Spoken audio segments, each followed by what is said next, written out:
The grand ballroom glittered under the light of 1,000 chandeliers. Crystal glasses clinked, violins sang a soft tune, and the city's wealthiest elite gathered to celebrate Adrian Cole, the self-made millionaire who loved to show off his power. Standing tall in his tailored tuxedo, Adrian raised a glass with a proud smile. At his side was Vanessa Moore, the elegant woman everyone thought was his perfect match. She shone in a crimson gown, and the cameras adored them. Guests whispered, "What a power couple. He has everything now." But not everyone in that room believed the fairy tale. In the corner of the ballroom, unnoticed at first, a small figure moved. A boy no older than 8 stepped forward, his dark eyes sharp, his hair strikingly similar to Adrian's. He clutched a simple notebook in his hand, the kind filled with numbers and diagrams far too advanced for a child his age. His presence was like a shadow cutting through the glow of chandeliers. The boy, Daniel Torres, wasn't supposed to be there. To Adrian, he didn't even exist.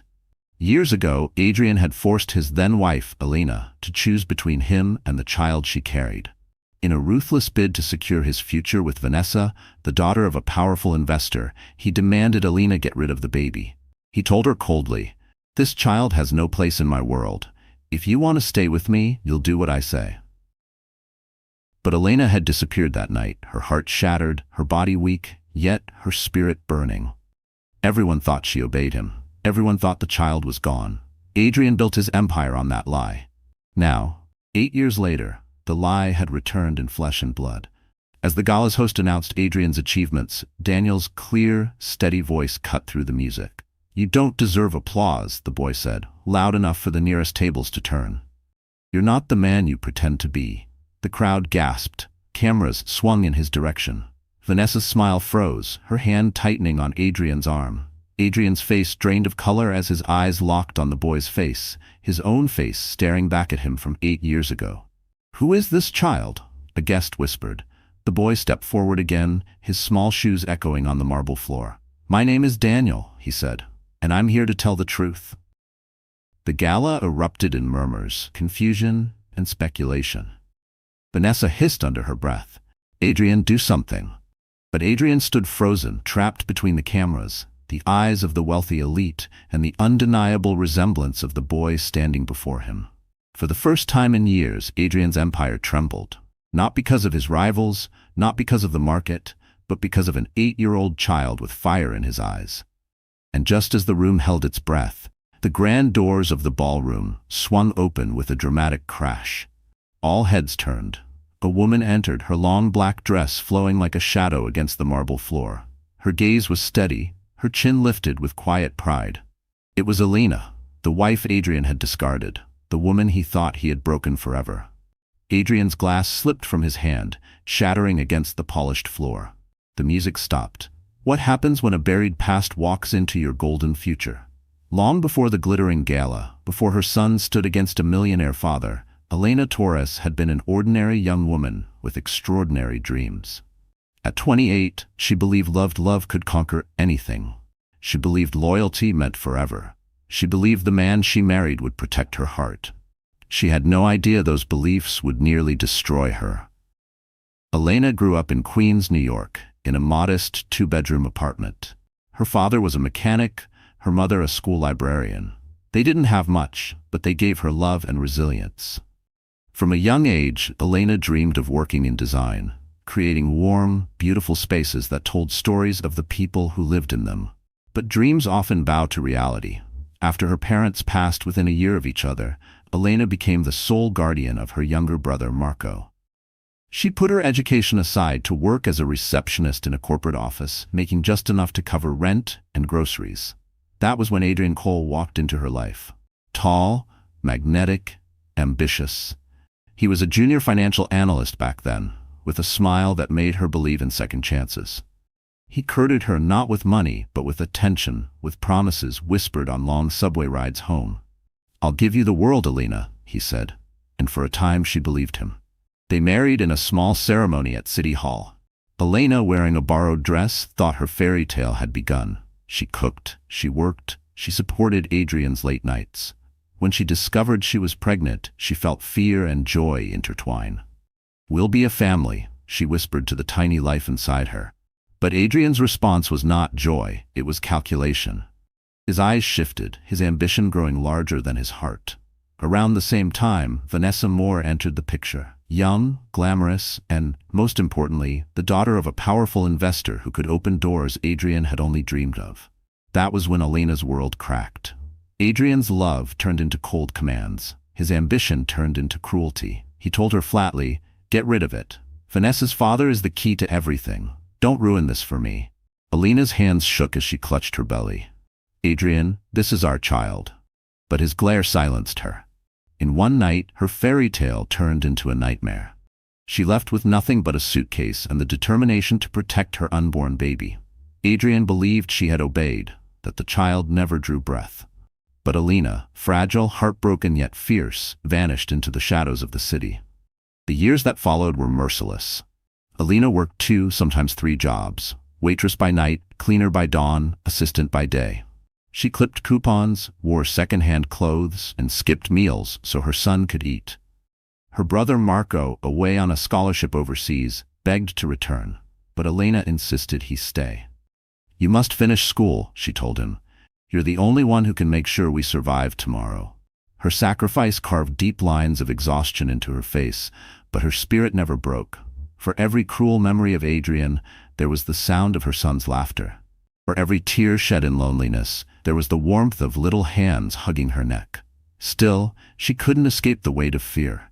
What if Adrian discovered the truth? What if he took Daniel away, claiming rights he had once denied? Elena lived quietly, never speaking Adrian's name, teaching her son that his worth was never tied to a father who had abandoned him.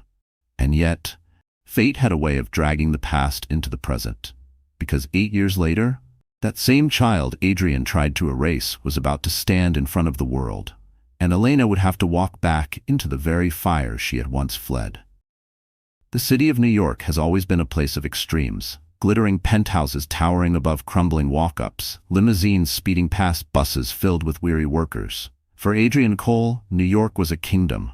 For Elena Torres, it was a battlefield of survival. Their lives moved in the same city, yet in 2 entirely different universes. Adrian's world was defined by marble floors, tailored suits, and boardrooms perched above the skyline. His home, a glass-walled penthouse overlooking Central Park, was a monument to ambition. Art pieces worth millions lined the walls, more for status than for love. Servants hovered silently, ready to pour another glass of aged whiskey or fetch Vanessa's latest designer gown. His days were filled with meetings where billions changed hands, his nights spent at galas where photographers clamored for a shot of the city's golden couple. Adrian lived for applause, for envy, for the illusion that he had won. Elena's world, just a subway ride away, could not have been more different.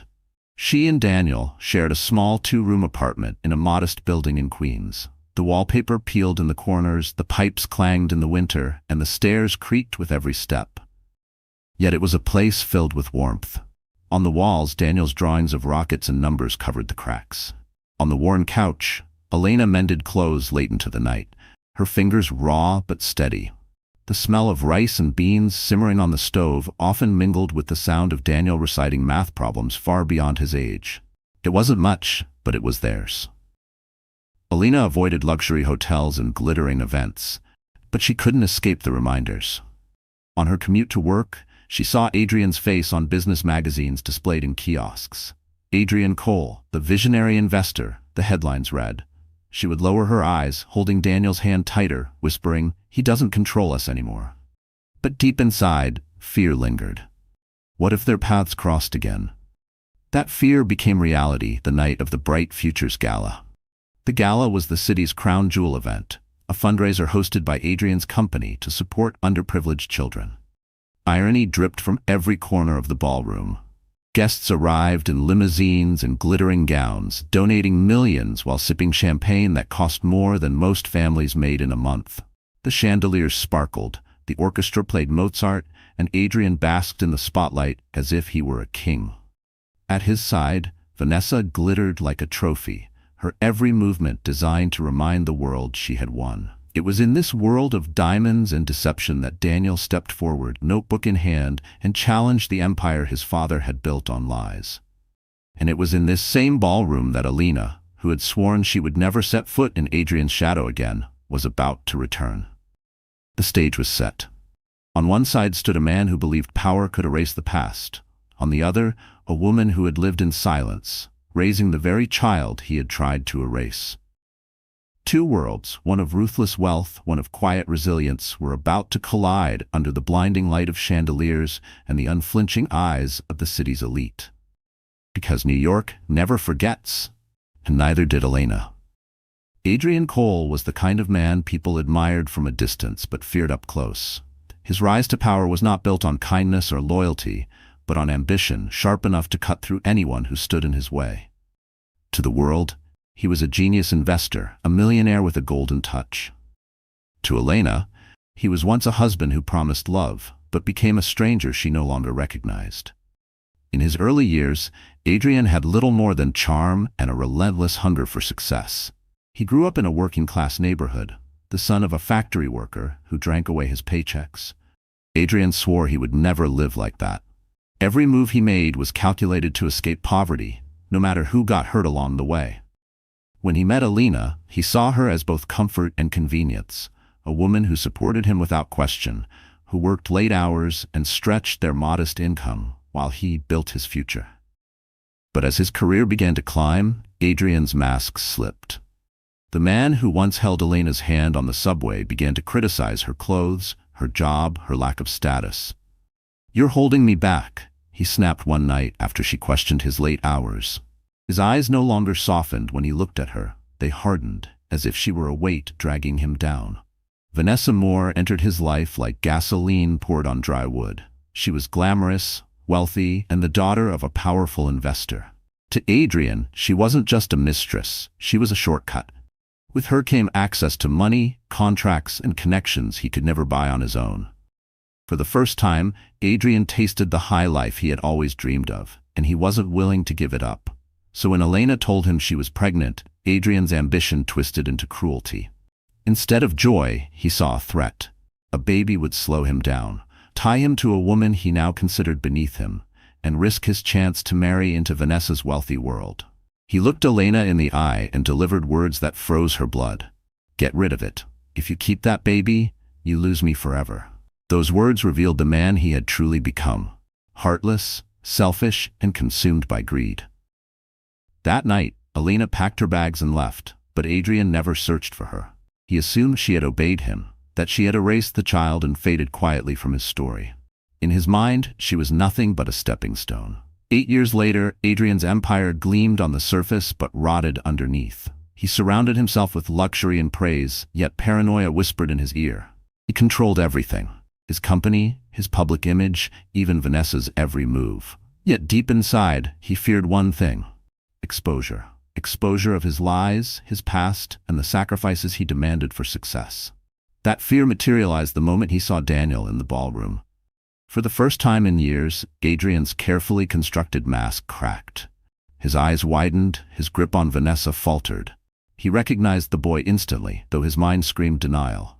The boy's face was his own, his son's face, and then the doors opened, revealing Elena.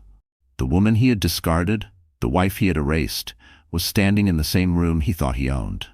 She wasn't broken, she wasn't invisible. She was alive, stronger than ever, and she was about to remind Adrian that the past never stays buried. The ballroom froze as Elena stepped through the doors, her black dress trailing behind her like a shadow that had come to claim the light. For 8 years she had lived quietly, unseen, forgotten by the man who once promised her forever. But tonight, in front of the city's most powerful, she returned, not to beg, not to plead, but to reveal the truth Adrian had buried. All eyes turned toward her. Whispers rippled across the room. Who is she? Why does she look so familiar? Is that Adrian's ex-wife? The crowd, intoxicated moments earlier by champagne and flattery, now buzzed with scandal. Adrian's throat tightened. He tried to smile, to wave it off as coincidence, but his hand shook as the broken glass crunched under his shoes. Vanessa's nails dug into his arm. "What is this, Adrian?" she hissed, her perfect facade cracking. Elena's gaze swept the room before locking on Adrian. For a moment, memories flashed. The night he had told her to get rid of it, the way his voice had been colder than winter steel, the way her body trembled as she clutched her belly. That pain had never left her, but tonight she refused to let it silence her. "I didn't come here to ruin your party," Elena said, her voice calm but steady enough to cut through the music. "I came here because the truth can't be hidden forever." Gasps echoed. Cameras tilted. Reporters pushed closer, sensing blood in the water. Adrian forced a laugh. "This is ridiculous. Security, remove her." But before anyone could move, Daniel stepped forward, his small hand gripping Elena's. His voice rang out clear and strong. "You told my mom to get rid of me, but I'm still here." The crowd erupted. Guests covered their mouths, eyes wide with shock. Did he just say? Impossible. Look at him. He's Adrian's mirror. Adrian's mask shattered. Rage and fear clashed in his eyes. "Enough," he barked. "This child is lying. She's lying." But the resemblance was undeniable. The boy's sharp jawline, the same dark eyes, the stubborn set of his mouth. It was Adrian reborn, standing in front of hundreds of witnesses. No denial could erase what the world now saw. Vanessa's face blanched. She had known Adrian's ambition was ruthless, but the idea that he had discarded a wife and child to climb into her father's favor shook her. Whispers turned into accusations. Phones lit up as guests texted, recorded, posted. The scandal was already spilling beyond the ballroom walls. Elena held her son close, but her voice didn't waver. "You wanted power so badly, you tried to erase us. But some things can't be erased, Adrian. Some truths survive." Adrian lunged forward, desperate to control the narrative, but his polished words fell flat. For once, his charm couldn't save him. The empire he had spent years crafting was cracking, not in boardrooms, but in the eyes of people who now saw him for what he truly was. "Get out," Adrian roared, pointing toward the door. "Both of you."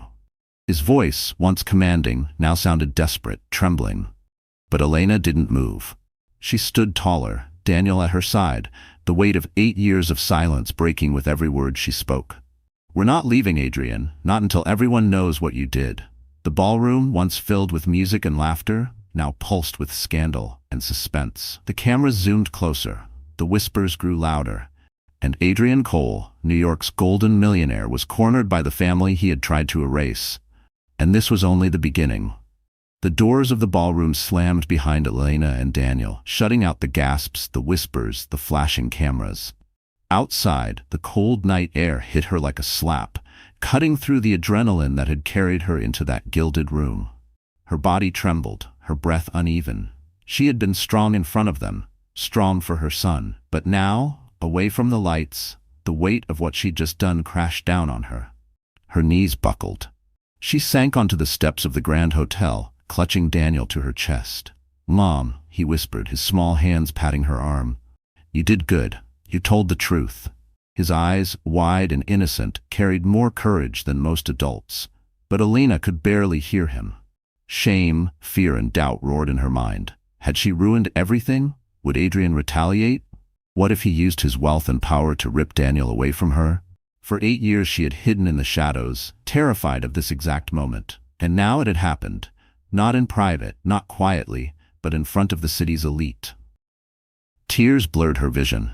She remembered the hospital room where she had held her newborn alone, whispering promises into his tiny ear. She remembered the long nights, working double shifts, the hunger she swallowed so Daniel wouldn't go without.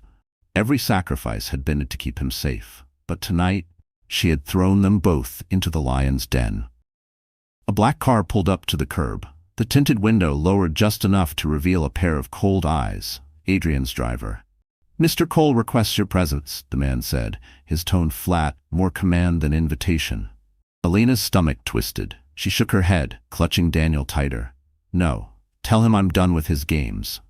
The driver didn't argue. The window slid back up, the car pulling away into the night. But Elena knew it wasn't over. Adrian wouldn't simply let this go. He had too much to lose, and she had just shattered the illusion he'd built. He would come after her, if not for her, then for the boy at her side.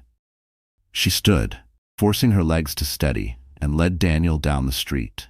The city lights blurred around her as questions tore at her heart. Could she really protect him? Was she strong enough to fight Adrian, to fight the empire he controlled? Or had she just doomed them both? Back in their small apartment, Elena tried to compose herself. Daniel sat at the kitchen table, scribbling equations in his notebook as if the world hadn't just tilted.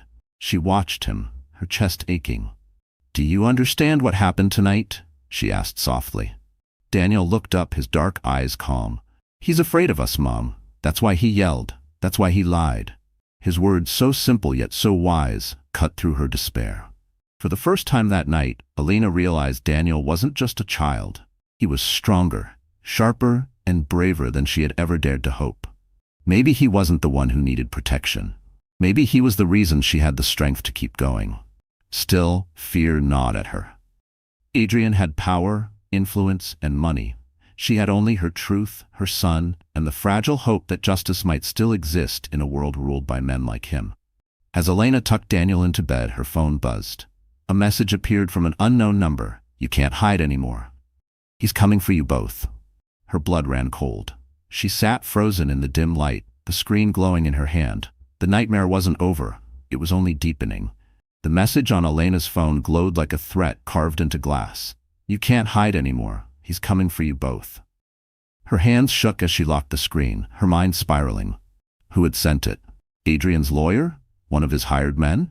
Or Adrian himself, hiding behind another mask? For a moment, panic threatened to drown her. She wanted to grab Daniel and run, pack their lives into a single suitcase like she had 8 years ago. But where could they go this time? Adrian's reach stretched across the city, across countries. No matter how far she ran, he would find them. Her phone buzzed again. Another message, but this one was different. "You're not alone. Meet me tomorrow at 9 a.m. Pier 17. M." Her breath caught. The initial M. Could it be? Elena barely slept that night. Memories of her younger brother Marco flooded back. He had been barely 20 when she disappeared, leaving him behind with nothing but a note. She had begged him to finish school, to take the scholarship overseas, to build a life untouched by Adrian's poison. For years, she had feared he resented her for abandoning him. But what if the mysterious M was him? At dawn, she dressed quietly, kissed Daniel's forehead, and whispered, "Stay close to Mrs. Z. Ramirez downstairs. I'll be back." Her son stirred, but didn't open his eyes. The morning air was sharp as Elena made her way to the pier. Fishing boats bobbed against the current, gulls cried overhead, and the smell of salt clung to the breeze. Her heart pounded as she spotted a tall figure leaning against a post, hands in his pockets. When he turned, her breath caught. Marco. He was older now, broader, his boyish face carved into sharper lines. But his eyes, those same brown eyes, were filled with relief. "Elena," he said, his voice breaking as he pulled her into a fierce embrace. "I've been looking for you for years." Tears spilled before she could stop them. "I thought you hated me." "Hate you?" He pulled back, gripping her shoulders. "You saved me. You gave me the chance to finish school, to make something of myself. And now it's my turn to save you." He explained everything. After earning degrees in business and finance abroad, Marco had returned to New York quietly. He'd built his career in private equity, far from Adrian's influence. What Elena didn't know was that Marco had been following Adrian's empire from the shadows, watching the cracks form. Adrian's company wasn't as untouchable as it looked. Debt, risky deals, questionable partnerships. Marco had been gathering evidence. "You're not powerless anymore," Marco said firmly. "We can fight him. I have the documents. If the public knew what I know, Adrian's empire would collapse overnight." Elena's chest tightened. For the first time in years, she felt the faint spark of hope, but doubt still gnawed at her. "He has money, lawyers, power. What do we have?" Marco leaned closer, his voice steady. "We have the truth, and we have Daniel.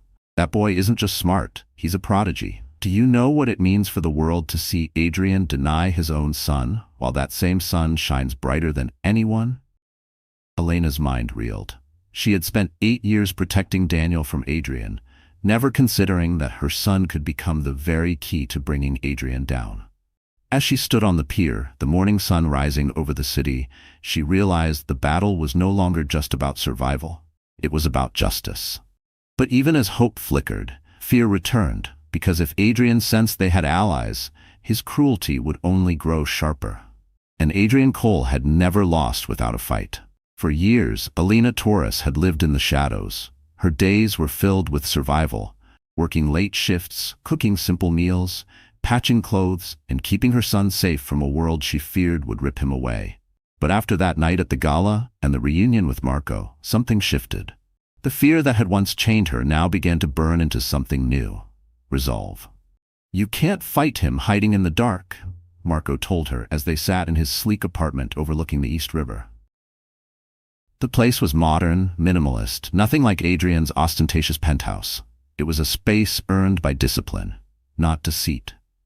If you want to beat Adrian, you have to stand in the light. You have to become someone he can't ignore. Elena stared at her reflection in the glass window. She barely recognized the tired woman with hollow cheeks and weary eyes. For years she had believed invisibility was her shield, but now she understood it had also been her cage.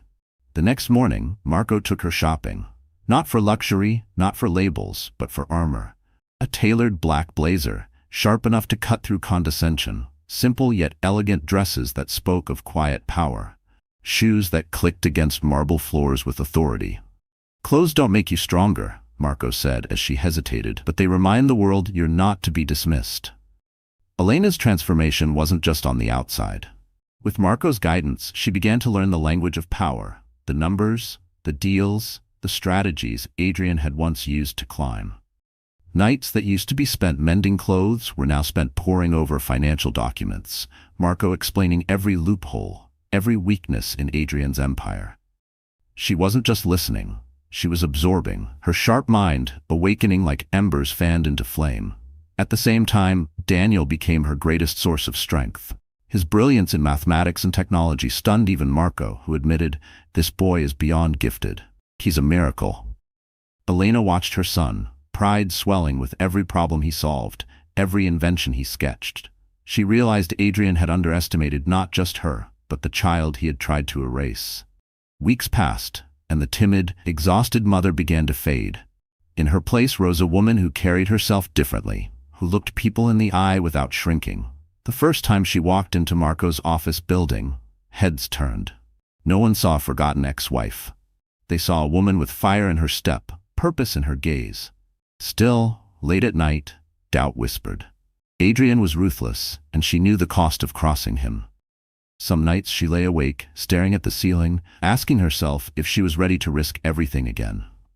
But then she would hear Daniel's steady breathing, see his small hand curled against his pillow, and the answer always came, yes. One evening, Marco handed her a folder thick with documents. "These are the keys," he said. "Proof of his fraud, his debts, the deals he's buried. With this, we can take him down." Elena's hands trembled as she held the folder.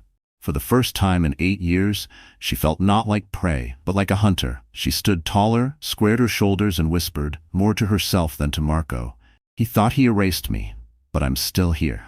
Her transformation was complete, and soon Adrian Cole would see just how dangerous the woman he discarded had become. The Bright Futures Gala had been a battlefield, but Elena's first true strike came weeks later, at an event Adrian believed he controlled completely. It was the annual Investors Forum, a gathering of the city's most powerful financiers, CEOs, and politicians. For Adrian Cole, it was more than a business event. It was his stage. Every year he stood before the crowd, delivering forecasts, flaunting numbers, reminding them all why he was the man to follow. Tonight, he expected nothing different. He wore confidence like a second skin, Vanessa dazzling at his side. Cameras flashed as they entered, and Adrian smirked as if the scandal weeks earlier had already been buried. But this year, someone else was on the guest list. When Elena stepped into the glittering hall, silence rippled behind her like a wave. Heads turned. Whispers began. She was no longer the tired, invisible woman they had once dismissed. In her tailored black suit and steady gaze, she carried an aura of quiet authority. At her side walked Marco, impeccably dressed, his presence signaling legitimacy. Together, they looked unstoppable. Adrian's jaw clenched when he saw her. "What the hell is she doing here?" he muttered to Vanessa. Vanessa, uneasy, whispered back, "Ignore her. Don't give her the power." But ignoring Elena was impossible. When the keynote address began, Adrian took the stage, launching into his usual speech about growth and opportunity. The audience clapped politely, nodding along, but a different energy stirred in the room. When he spoke of innovation, eyes darted toward Daniel's name in the program. For the first time, Elena's son had been invited to showcase his award-winning project, a project Marco had quietly made sure was submitted. Halfway through Adrian's speech, a hand rose from the audience. It was Elena's. The moderator, sensing the tension, hesitated before handing her a microphone. "Mr. Cole," Elena said, her voice steady, "you speak of growth and opportunity. Tell us, how much of that growth came from the debts you buried, the partners you betrayed, the lies you told?" The room went silent. Adrian's smile faltered. "This is not the time or place." But Elena pressed on. She opened the folder Marco had given her, revealing documents, contracts, evidence. "Here is the time. Here is the place. For too long you've hidden behind wealth and charm. But these papers tell a different story. Fraud, exploitation, deals signed in shadows." Gasps filled the hall. Photographers snapped wildly. Board members whispered in panic. Adrian tried to laugh it off, but the sound was brittle. "This woman is bitter, vengeful. She's nothing." Then Daniel's voice rang out. He had been waiting in the wings, notebook in hand. "If she's nothing, then why am I here? Why do I carry your face, your blood?" He held up his award-winning project, the audience buzzing as his brilliance shone. "You wanted me erased, but I'm standing in front of you, smarter, stronger, alive." The blow landed harder than any scandal. Adrian's empire wasn't just threatened by numbers, it was threatened by truth, embodied in the very sun he denied. The investors shifted, unease spreading. Adrian's carefully polished mask began to crack. He slammed the microphone down and stormed off the stage, Vanessa trailing behind, her composure shattered. Elena stood tall, Daniel by her side, Marco behind her. For the first time in 8 years she didn't feel powerless. She felt unstoppable. And the war for Adrian's empire had officially begun. Adrian Cole had always believed his empire was unshakable. For years his charm and power silenced rumors, bought loyalty, and erased mistakes. But after the investors' forum, the cracks in his foundation could no longer be ignored. The morning after Elena's confrontation, newspapers across the city blared headlines. "Millionaire Adrian Cole exposed," "Former wife unveils hidden scandal," and perhaps the most damning, "Genius child stuns forum, claims to be Cole's son." Images of Daniel holding his award-winning project, his resemblance to Adrian undeniable, were plastered on every screen. The world wasn't just fascinated, it was outraged. Social media exploded with anger. How could a man abandon his own child? He preaches opportunity while betraying his family. Adrian Cole's empire is built on lies. Within days, investors began pulling out. Stocks of Cole Enterprises plummeted, dropping millions in value overnight. Adrian stormed into his office, slamming the latest reports on the table. "Find out who leaked those documents," he barked at his executives. But the truth was, no leak had been needed. Elena and Marco had struck with precision. The documents they revealed were authentic, irrefutable. Adrian's allies, once eager to bask in his glow, now scrambled to distance themselves. Board members avoided his calls. Clients canceled meetings. Vanessa watched it all with growing unease. She had married ambition, not disaster. For years she had tolerated Adrian's arrogance because it came with power. But now, power was slipping through his fingers. "You need to fix this," she snapped one night, her voice sharp as crystal. Adrian glared at her. "Do you think I don't know that? This is a smear campaign. She's trying to destroy me." "She?" Vanessa shot back. "You mean the woman you left for me? The one raising your son? Maybe she's not trying. Maybe she already has."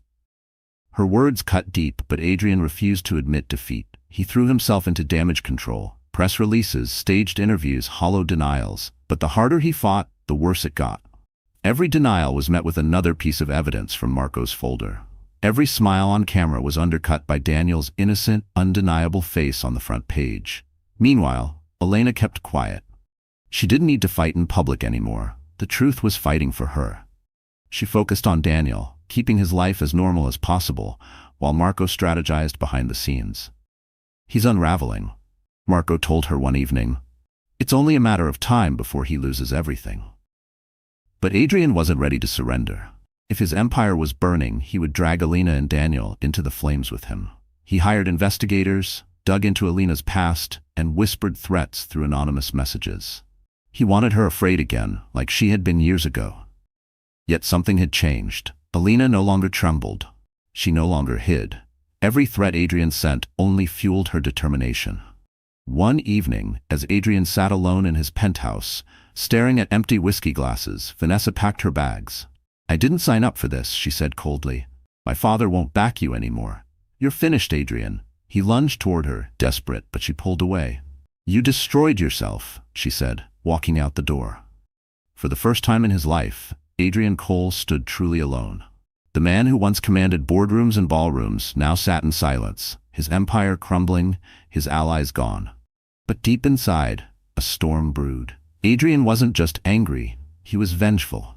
And if Alina thought his fall was over, she was about to learn he still had one card left to play. Adrian Cole had lost the one thing he valued above all else: control. His company's stocks were crashing, investors had fled, and Vanessa had walked out, her father pulling millions in backing with her. For a man who built his life on appearances, the humiliation cut deeper than any wound. In the silence of his penthouse, Adrian paced like a caged animal.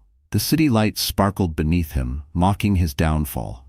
Every headline screamed betrayal. Every article painted him as a fraud, and every photo of Daniel was another knife twisting in his gut. He had always feared weakness, and now the world saw him as nothing but weak. But Adrian was not ready to disappear. He had clawed his way out of nothing before, and he would do it again, even if it meant crushing Elena and the son he once denied. His first move was intimidation. He sent private investigators to trail Elena, snapping photos of her leaving work, of Daniel walking to school. One evening, she found an envelope slid under her door. Inside were pictures. Daniel at the playground, Daniel holding his mother's hand, Daniel asleep by a classroom window. A single note read, "He should be with his father." Elena's blood turned to ice. She clutched the photos, her body trembling. For a moment, fear threatened to undo the strength she had built. But then Daniel, curious, asked, "Mom, what's wrong?" She forced a smile, tucking the photos away. "Nothing, sweetheart. Nothing at all." She couldn't let him see her fear. Meanwhile, Adrian launched a legal assault. His lawyers filed petitions claiming paternal rights, demanding custody of Daniel. In interviews, he suddenly played the victim, painting Elena as a manipulative ex-wife using a child for revenge. "I only want to be part of my son's life," he told reporters, his voice dripping with false sincerity. But Elena wasn't alone anymore. Marco fought back with documents proving Adrian's neglect, his fraud, his history of cruelty. In court filings, they painted the true picture: a man who had once demanded his wife erase the very child he now claimed to love. Judges and lawyers whispered, and Adrian's case weakened before it began. Still, he refused to back down. "If I can't win in court, I'll win another way," he snarled to his assistant, slamming a fist onto his desk. That other way was darker. Adrian reached into old contacts. Men who thrived in shadows, who owed him favors. If he couldn't take Daniel legally, he would take him by force. A plan began to form, one that would blur the line between desperation and madness. At the same time, Adrian's health began to crack under the pressure. Nights of whiskey and rage left him hollow-eyed. His reflection showed a man he no longer recognized, a desperate, broken figure clinging to the shards of his empire. Yet his obsession with regaining control over Elena and Daniel only grew sharper. One night, as Elena tucked Daniel into bed, her phone buzzed again. This time, it wasn't a threat, but a warning. The message came from an unknown number. "He's planning something bigger. Protect Daniel." Her heart pounded. She showed the message to Marco, who frowned. "He's cornered. That makes him dangerous, more dangerous than ever." Elena looked at her son, sleeping peacefully, unaware of the storm gathering outside. Fear twisted in her stomach, but beneath it burned something stronger: defiance. Adrian Cole wanted to play his last card. But Elena was no longer the woman he had crushed years ago. And when his plan unfolded, she would be ready. The city moved like any other day. Taxis honking, subways rumbling, children laughing on playgrounds. But for Elena Torres, every sound carried an edge of fear. The warning text still echoed in her mind. He's planning something bigger. Protect Daniel. She kept her son close, walking him to school every morning, watching the shadows of every stranger who passed. But no amount of vigilance could prepare her for what Adrian Cole was about to do. It began on a crisp autumn afternoon. Daniel had stayed late at school for a science workshop, his notebook filled with diagrams of circuits and rockets. Elena arrived at the gates, scanning the crowd of children spilling out. At first, she smiled. There he was, running toward her, his dark hair bouncing in the sunlight. But then, from the corner of her eye, she saw it. A black van, idling at the curb, too close, too still. Before she could react, two men stepped out, dressed in plain clothes but moving with the precision of predators. One grabbed Daniel's arm. The boy screamed, his notebook scattering onto the pavement. "Daniel!" Elena's voice tore through the air as she sprinted forward. Parents gasped, children froze, teachers shouted. The man tried to drag Daniel toward the van, but the boy kicked and thrashed, his voice hoarse with terror. "Let me go, Mom!" Elena lunged, clawing at the man's sleeve, her nails raking his skin. "Get your hands off my son!" she screamed. The second man shoved her back, but she refused to fall. Adrenaline fueled her strength. She threw herself against the van's door just as Daniel's small hand slipped from the man's grip. The chaos drew attention. Teachers blew whistles, parents pulled out phones, recording every second. Sirens wailed in the distance, someone had called 911. The men panicked, realizing the scene was unraveling. One cursed under his breath, shoving Daniel to the ground before scrambling back into the van. Tires screeched, the vehicle speeding away into traffic. Elena collapsed beside her son, pulling him into her arms, her heart pounding against his ear.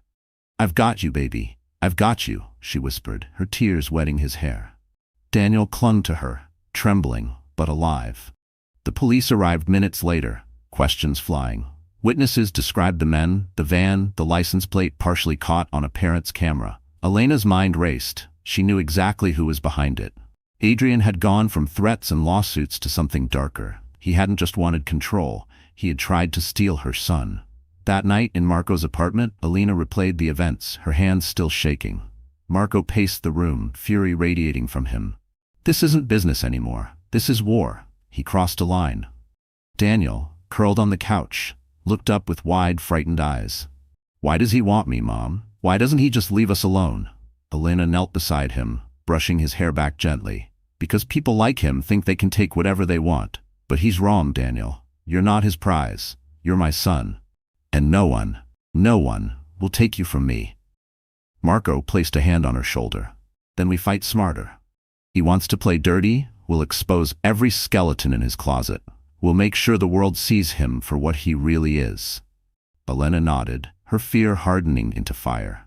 Adrian Cole had nearly succeeded once when he tried to erase her son before he was even born. He had failed then, and tonight he had failed again. But she knew one thing with absolute certainty. The next time Adrian came for them, she would be ready to end it. The attempted kidnapping had changed everything. What was once a private war between Adrian and Elena now demanded the eyes of the law. The police investigation revealed connections too neat to ignore. The van had been rented under a shell company linked to Adrian's associates. The evidence was enough to bring both custody and criminal hearings into court. For Elena, stepping into the courthouse felt like stepping back into a nightmare. 8 years ago, she had walked away with nothing but her son in her belly. Now she walked in with Daniel at her side, Marco behind her, and the weight of justice on her shoulders. Cameras swarmed the steps, reporters shouting questions. "Elena, do you fear for your son's safety?" "Adrian, are you guilty of orchestrating the kidnapping?" Adrian, dressed in his finest navy suit, strode past them with forced confidence. His lawyer carried stacks of documents, his expression cool, but Adrian's eyes betrayed the storm inside. Every glance at Daniel cut him, because the boy's face was his own reflection. Inside the courtroom, silence carried a heavy weight. The judge entered, gavel striking wood, and the case began. Adrian's lawyers moved first, spinning tales of a father desperate to be part of his son's life. "Mr. Cole has always wanted to be a father," one attorney claimed. "He has the resources, the home, the stability that Miss Torres cannot provide. This is not about money, it is about giving Daniel the life he deserves." Elena's fists clenched under the table. Stability? A man who once ordered her to destroy her child now dared to call himself a father? When it was her turn, Elena rose slowly. Her voice trembled at first, but grew stronger with every word. "This man is not here because he loves my son. He is here because his empire is crumbling and he needs control. 8 years ago, when I told him I was pregnant, he didn't celebrate. He didn't hold me. He told me to get rid of it. Gasps rippled across the courtroom. Daniel's small hand gripped hers tightly. She lifted her chin. I left with nothing because I chose my child over his ambition. I raised Daniel alone. Every meal, every sleepless night, every scraped knee, I was there. Not him. He doesn't know my son. He doesn't know what Daniel loves, what he dreams of, what he fears. A real father doesn't deny his child. A real father doesn't try to erase him. The judge's gaze sharpened, weighing her words. Adrian's face reddened, his mask of calm splintering. He slammed his fist against the table. She's lying, he shouted. She's bitter because I moved on. The outburst only strengthened Elena's case. Marco rose, presenting documents to the court, proof of Adrian's fraudulent business practices, the shell company tied to the kidnapping attempt, financial records showing his recklessness. Piece by piece, the image of a caring father collapsed into that of a dangerous, desperate man. But the most powerful blow didn't come from Elena or Marco. It came from Daniel. When the judge asked if the child wished to speak, Daniel stood. His small frame looked fragile behind the wooden stand, but his voice carried with clarity. He's not my dad, Daniel said, his eyes locked on Adrian.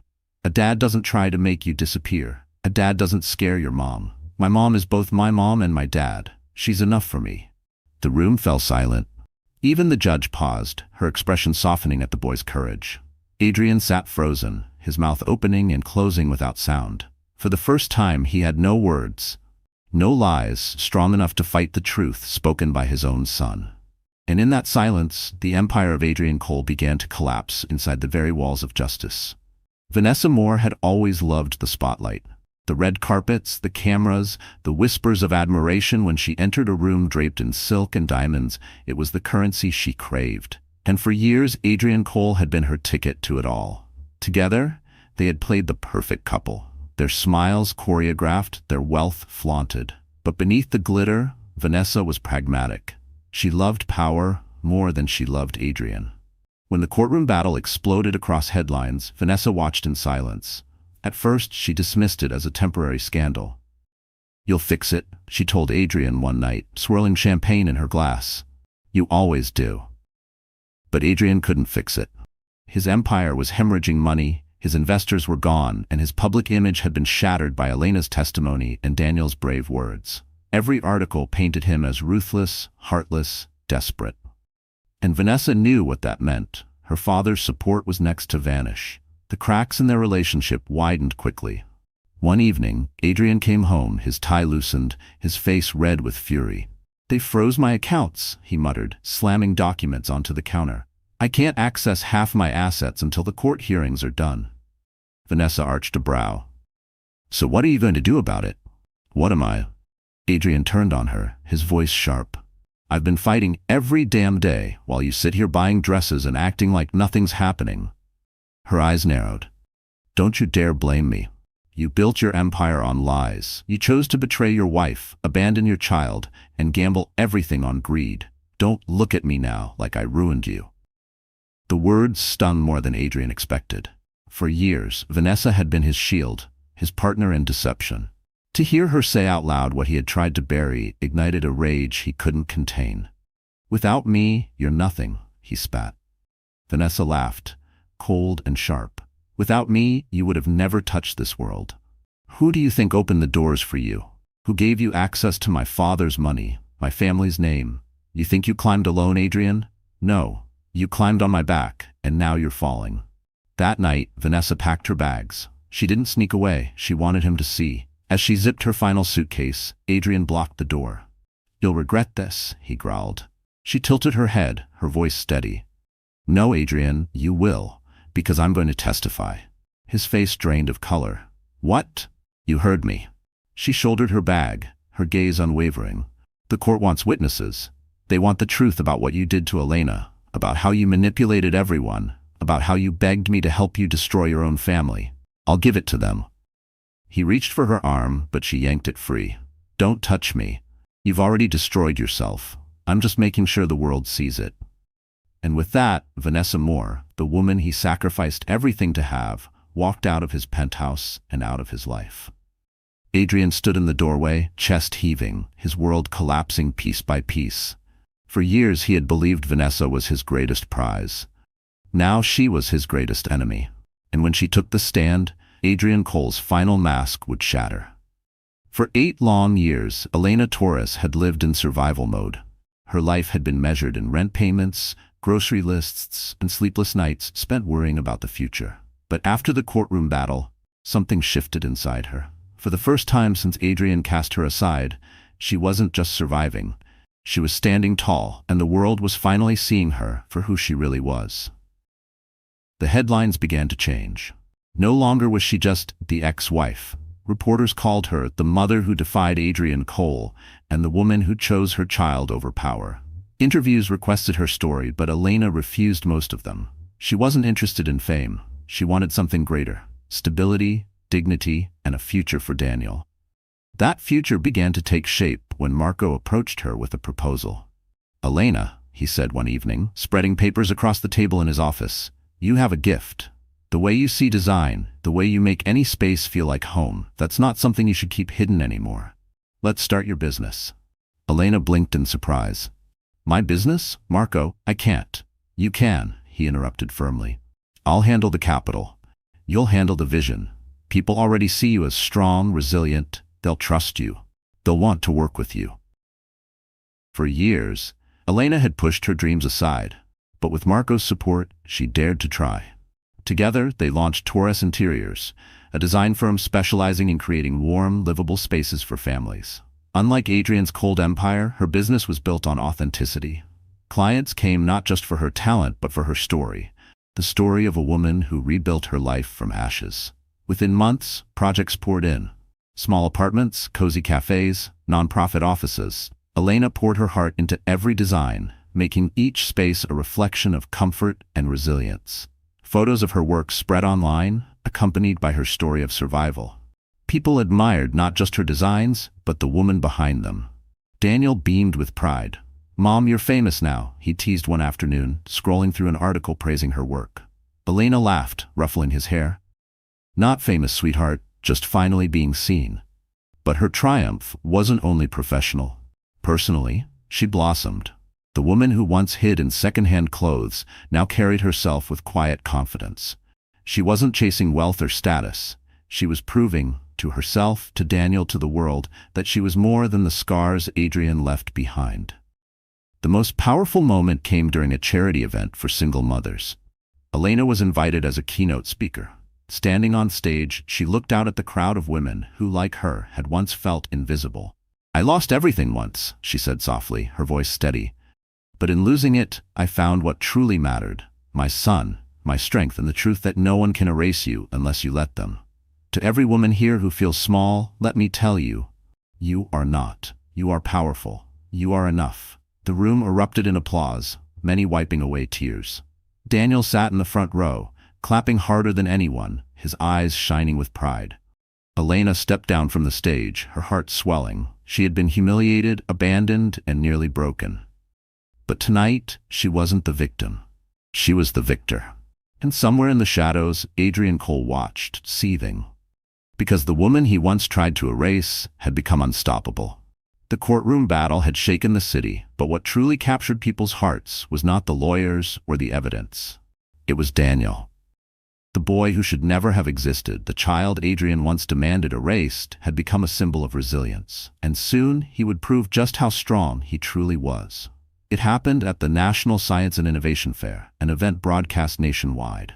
Daniel had been invited to showcase his award-winning project, a sustainable energy prototype he had designed almost entirely on his own.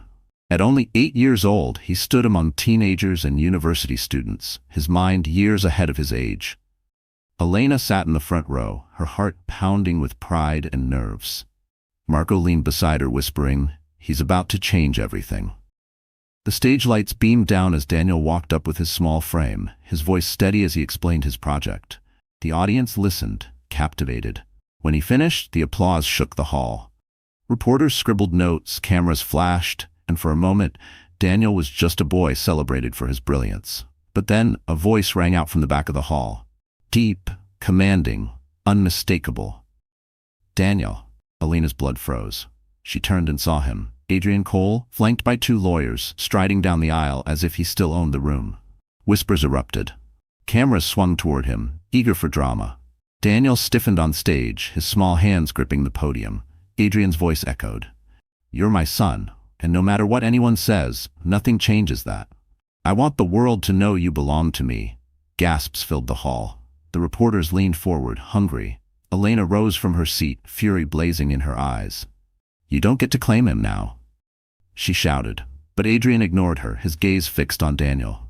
The boy stood frozen, his young face pale but his eyes burning. The world seemed to hold its breath, waiting for his answer. And then, with a clarity that silenced even the cameras, Daniel spoke. "You're not my dad." The words were small, but they hit like thunder. The audience gasped, murmurs rippling across the room. Adrian blinked, as if struck. Daniel's voice grew stronger. "A dad doesn't try to erase you before you're born. A dad doesn't scare your mom. A dad doesn't send men to take you away." He turned, his eyes finding Elena in the crowd. "She's my mom. She's my dad. She's everything. You're nothing to me." The hall exploded in applause, cheers, even tears. Parents in the audience clutched their children tighter. Reporters scrambled to capture every word. Adrian stood frozen, his face white with rage, unable to respond. Elena's tears streamed freely as she rushed to the stage, pulling Daniel into her arms. "I'm so proud of you," she whispered. In that moment, the world saw not just a boy but a truth too powerful to deny. Adrian had lost the war, not in court, not in business, but in the heart of the very child he once cast aside. And as Adrian stormed out of the hall, cameras flashing around him, one truth became undeniable. Daniel Torres had become the voice Adrian Cole could never silence. Adrian Cole had built his life like a fortress, walls of wealth, towers of influence, and gates guarded by fear. But when Daniel's words echoed across the nation, "You're not my dad," that fortress cracked beyond repair. The fallout was immediate. Television networks replayed the clip of Daniel's defiance on a loop. Social media crowned him a hero, a child brave enough to speak truth to power. Hashtags trended worldwide. Daniel the Brave, Truth Over Greed, Adrian Cole Exposed. Meanwhile, Adrian's empire unraveled. Investors who had once clung to him as a visionary now fled like rats from a sinking ship. His stock plummeted further, wiping out millions in days. His board of directors, desperate to salvage what remained, called an emergency meeting. Adrian arrived at headquarters in a tailored suit, trying to project confidence. But as he stepped into the boardroom, the faces around the table told him everything. No admiration, no loyalty, only calculation and cold disdain. "Adrian," the chairman said, clearing his throat, "effective immediately. The board has voted to remove you as CEO." Adrian laughed bitterly. "You think you can run this company without me? You all owe me." One board member slid a folder across the table. Inside were copies of Marco's evidence, fraudulent contracts, hidden debts, offshore accounts. "We don't owe you anything," the man said quietly. "We owe our shareholders, and you've destroyed their trust." For the first time, Adrian realized he had no power left in the one place he thought he was untouchable. The boardroom that once crowned him king now exiled him as a traitor. The humiliation didn't stop there. Days later, federal investigators announced a probe into his financial dealings. News anchors spoke his name not with respect but with scorn. Protesters gathered outside his penthouse with signs reading, "Justice for Elena and Daniel," and "Greed has consequences." Adrian tried to reach Vanessa, but her number had been blocked. He called old allies, but none answered. Even his lawyers, once eager to serve him, now demanded payment up front, a payment he could no longer guarantee. Alone in his penthouse, he poured glass after glass of whiskey, staring at the skyline that once symbolized his triumph. Now every light in those skyscrapers seemed to mock him, reflecting the empire that had slipped through his fingers. But Adrian's greatest pain wasn't the money. It wasn't the company. It wasn't even the prison of public opinion. It was the boy. The boy who looked exactly like him, who carried his blood, who had stood before the world and declared him nothing. In his darkest hours, Adrian replayed Daniel's words over and over. "She's my mom, she's my dad, she's everything. You're nothing to me." Those words echoed louder than any headline, sharper than any legal document. They stripped him of the one thing he could never buy back: legacy. The final blow came when federal agents arrived at his penthouse with warrants in hand. Cameras swarmed outside as Adrian was led away in handcuffs, his once flawless suit wrinkled, his face pale.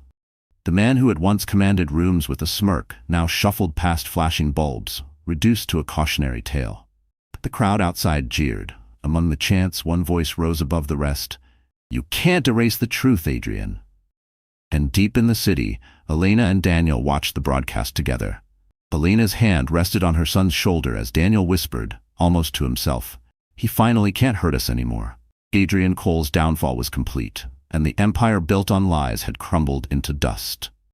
The city had been buzzing for weeks with the news of Adrian Cole's downfall. His arrest dominated every headline, his trial set to be one of the biggest corporate scandals in years. For the world, it was a spectacle. But for Elena and Daniel, it was the first breath of peace they had taken in nearly a decade. For the first time in years, Elena slept through the night without jolting awake in fear. The photos of strangers lurking outside her apartment, the threatening texts, the endless dread, all of it had vanished the moment Adrian was taken away in handcuffs. Justice hadn't been fully delivered yet, but the weight pressing on her chest had finally begun to lift. Daniel felt it too. He no longer looked over his shoulder walking to school. He laughed louder, played freely, and spoke of dreams without hesitation. "Mom," he said one evening, his notebook spread across the table, "when I grow up, I don't just want to invent things. I want to help kids like me, kids who didn't have dads. I want them to know they're not alone." Elena's throat tightened, tears brimming in her eyes. She pulled him close. "You're already doing that, Daniel. You're stronger than most adults, and now the whole world knows it." Marco, ever the steady protector, handled the legal aftermath. He worked with prosecutors, supplying the evidence that ensured Adrian's empire couldn't be rebuilt. Fraud charges stacked against him, and whispers of a possible prison sentence filled the air. Marco often reminded Elena, "We didn't just survive him, we beat him." But healing wasn't just about Adrian's destruction. It was about reclaiming life. Elena poured herself into her growing design business, Taurus Interiors. Every project she completed wasn't just work. It was a piece of her rebuilding herself. Clients sought her out not only for her talent but for her story of resilience. She had become a symbol, proof that betrayal could be survived, that scars could turn into strength. One afternoon, she was invited to speak at a women's empowerment conference. Standing before hundreds, she shared her journey, not as gossip, not as scandal, but as testimony. "I once thought my life was over when he walked away," she said, her voice firm yet tender. "But the truth is, it had just begun. My son gave me courage. My brother gave me strength. And I discovered that no man, no matter how powerful, can define who I am." The applause roared, many women standing with tears in their eyes. Daniel's healing was visible in his brightness. At school, he thrived, winning competitions and making friends who admired his brilliance. Teachers whispered about his future, college scholarships, international opportunities. Yet despite his talent, Daniel remained humble, always looking for ways to lift others. "Mom," he said once, "you taught me something important. Being strong doesn't mean being alone. It means knowing who stands with you." Justice came full circle when Adrian's trial began. Though Elena didn't need to testify further, Vanessa's betrayal had already cemented the truth. She attended one session with Daniel. They sat quietly in the gallery as Adrian, once a titan, now sat in a gray suit, shoulders slumped, his lawyers fighting a losing battle. Daniel looked at him only once before whispering, "He's not scary anymore." Elena squeezed his hand. "That's because the truth is stronger than his lies." Walking out of the courthouse that day, sunlight warm on their faces, Elena felt a chapter closing. They had been through fire, but they weren't burned. They were forged stronger. Adrian Cole had lost everything, but Elena and Daniel had gained what mattered most: freedom, dignity, and the power of healing. And their future, once shadowed by fear, now glowed with hope. The shadows that had once haunted Elena Torres's life were gone. Adrian Cole was no longer a looming threat, but a broken man facing justice. For the first time in 8 years, she felt the freedom to breathe without fear, to dream without limits.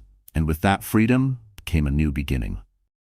Her design business, Taurus Interiors, grew faster than she had ever imagined. What started as small projects for local families blossomed into contracts with respected firms and community organizations. Her designs weren't just stylish, they carried her story.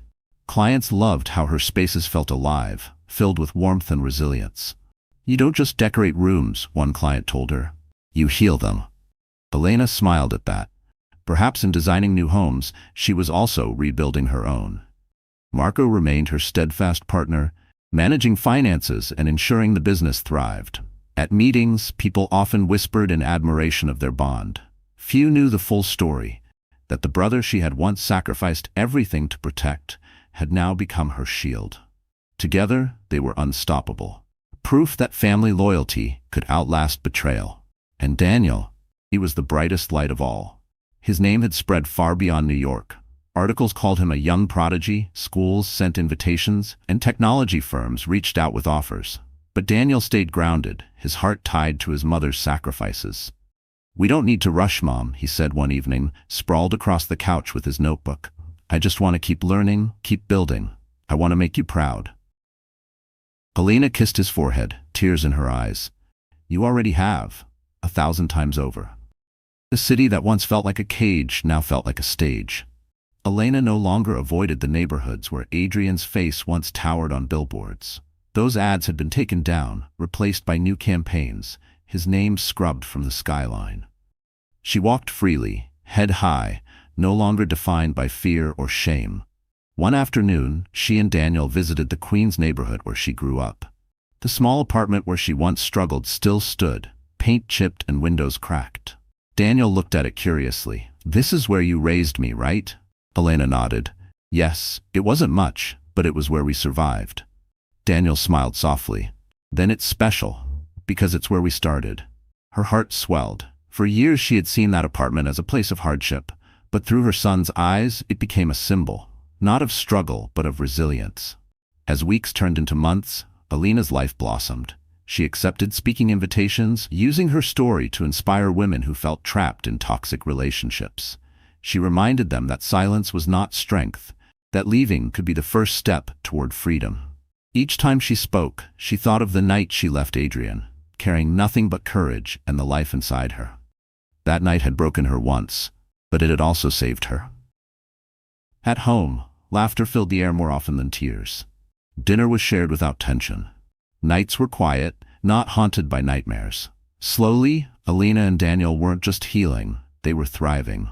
And as she tucked her son into bed one evening, Daniel whispered, "Mom, our life feels brand new." Elena smiled, brushing his hair back. "That's because it is, sweetheart. This is our beginning." And for the first time in 8 years, their future stretched wide open, filled not with fear, but with possibility. The trial of Adrian Cole became one of the most watched in recent memory. For months, the courtroom was filled with lawyers, reporters, and cameras eager to capture the downfall of a man who had once seemed untouchable. The evidence stacked against him was overwhelming: fraud, tax evasion, and the attempted kidnapping of his own son. Even Vanessa Moore, the woman for whom he had betrayed Elena, took the stand against him. The verdict was decisive: guilty. Adrian Cole was sentenced to years behind bars. The cameras flashed as he was led away in handcuffs, no longer a millionaire, no longer a man of power, but just another fallen figure swallowed by his own greed. For the world, it was justice. For Elena, it was closure. She sat in the gallery that day, Daniel's small hand wrapped in hers. As the judge pronounced the sentence, she exhaled deeply, as if releasing 8 years of pain in a single breath. Daniel looked up at her, his eyes wide but steady. "It's over, Mom," he whispered. She squeezed his hand. "Yes, sweetheart. It's finally over." The city celebrated her courage. Articles praised her as a woman who had faced betrayal and turned it into strength. But Elena didn't see herself as extraordinary. She saw herself as a mother who had simply refused to give up. Life after the trial was quieter, gentler. Taurus interiors flourished, giving Elena purpose and independence. Marco remained by her side, their sibling bond stronger than ever.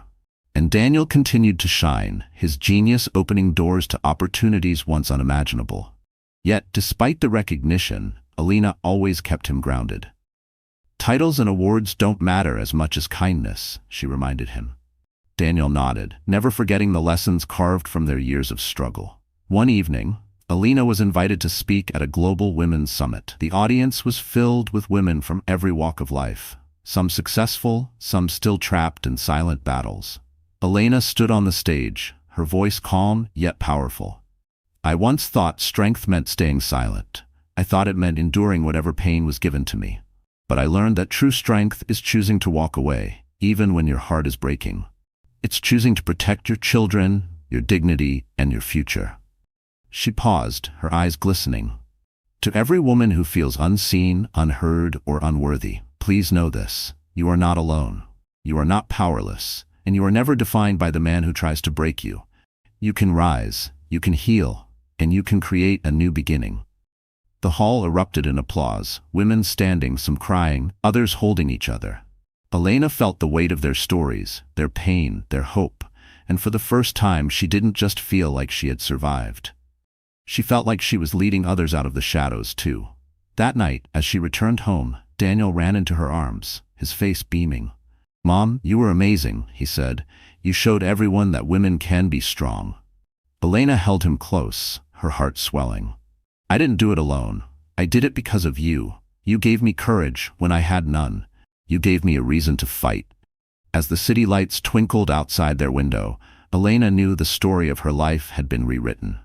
No longer the woman discarded by a selfish husband, she was now the woman who had turned betrayal into power, pain into purpose. And as she kissed Daniel goodnight, she whispered a final promise. "The past may have broken us, but the future will never forget how we rose." So that's where our story closes, my wonderful friends. You're still here, right? If you've stayed with me all the way until now, it must mean something inside this journey touched your heart in a special way. Maybe it reminded you of your own struggles, or maybe it gave you strength to face tomorrow with a little more courage.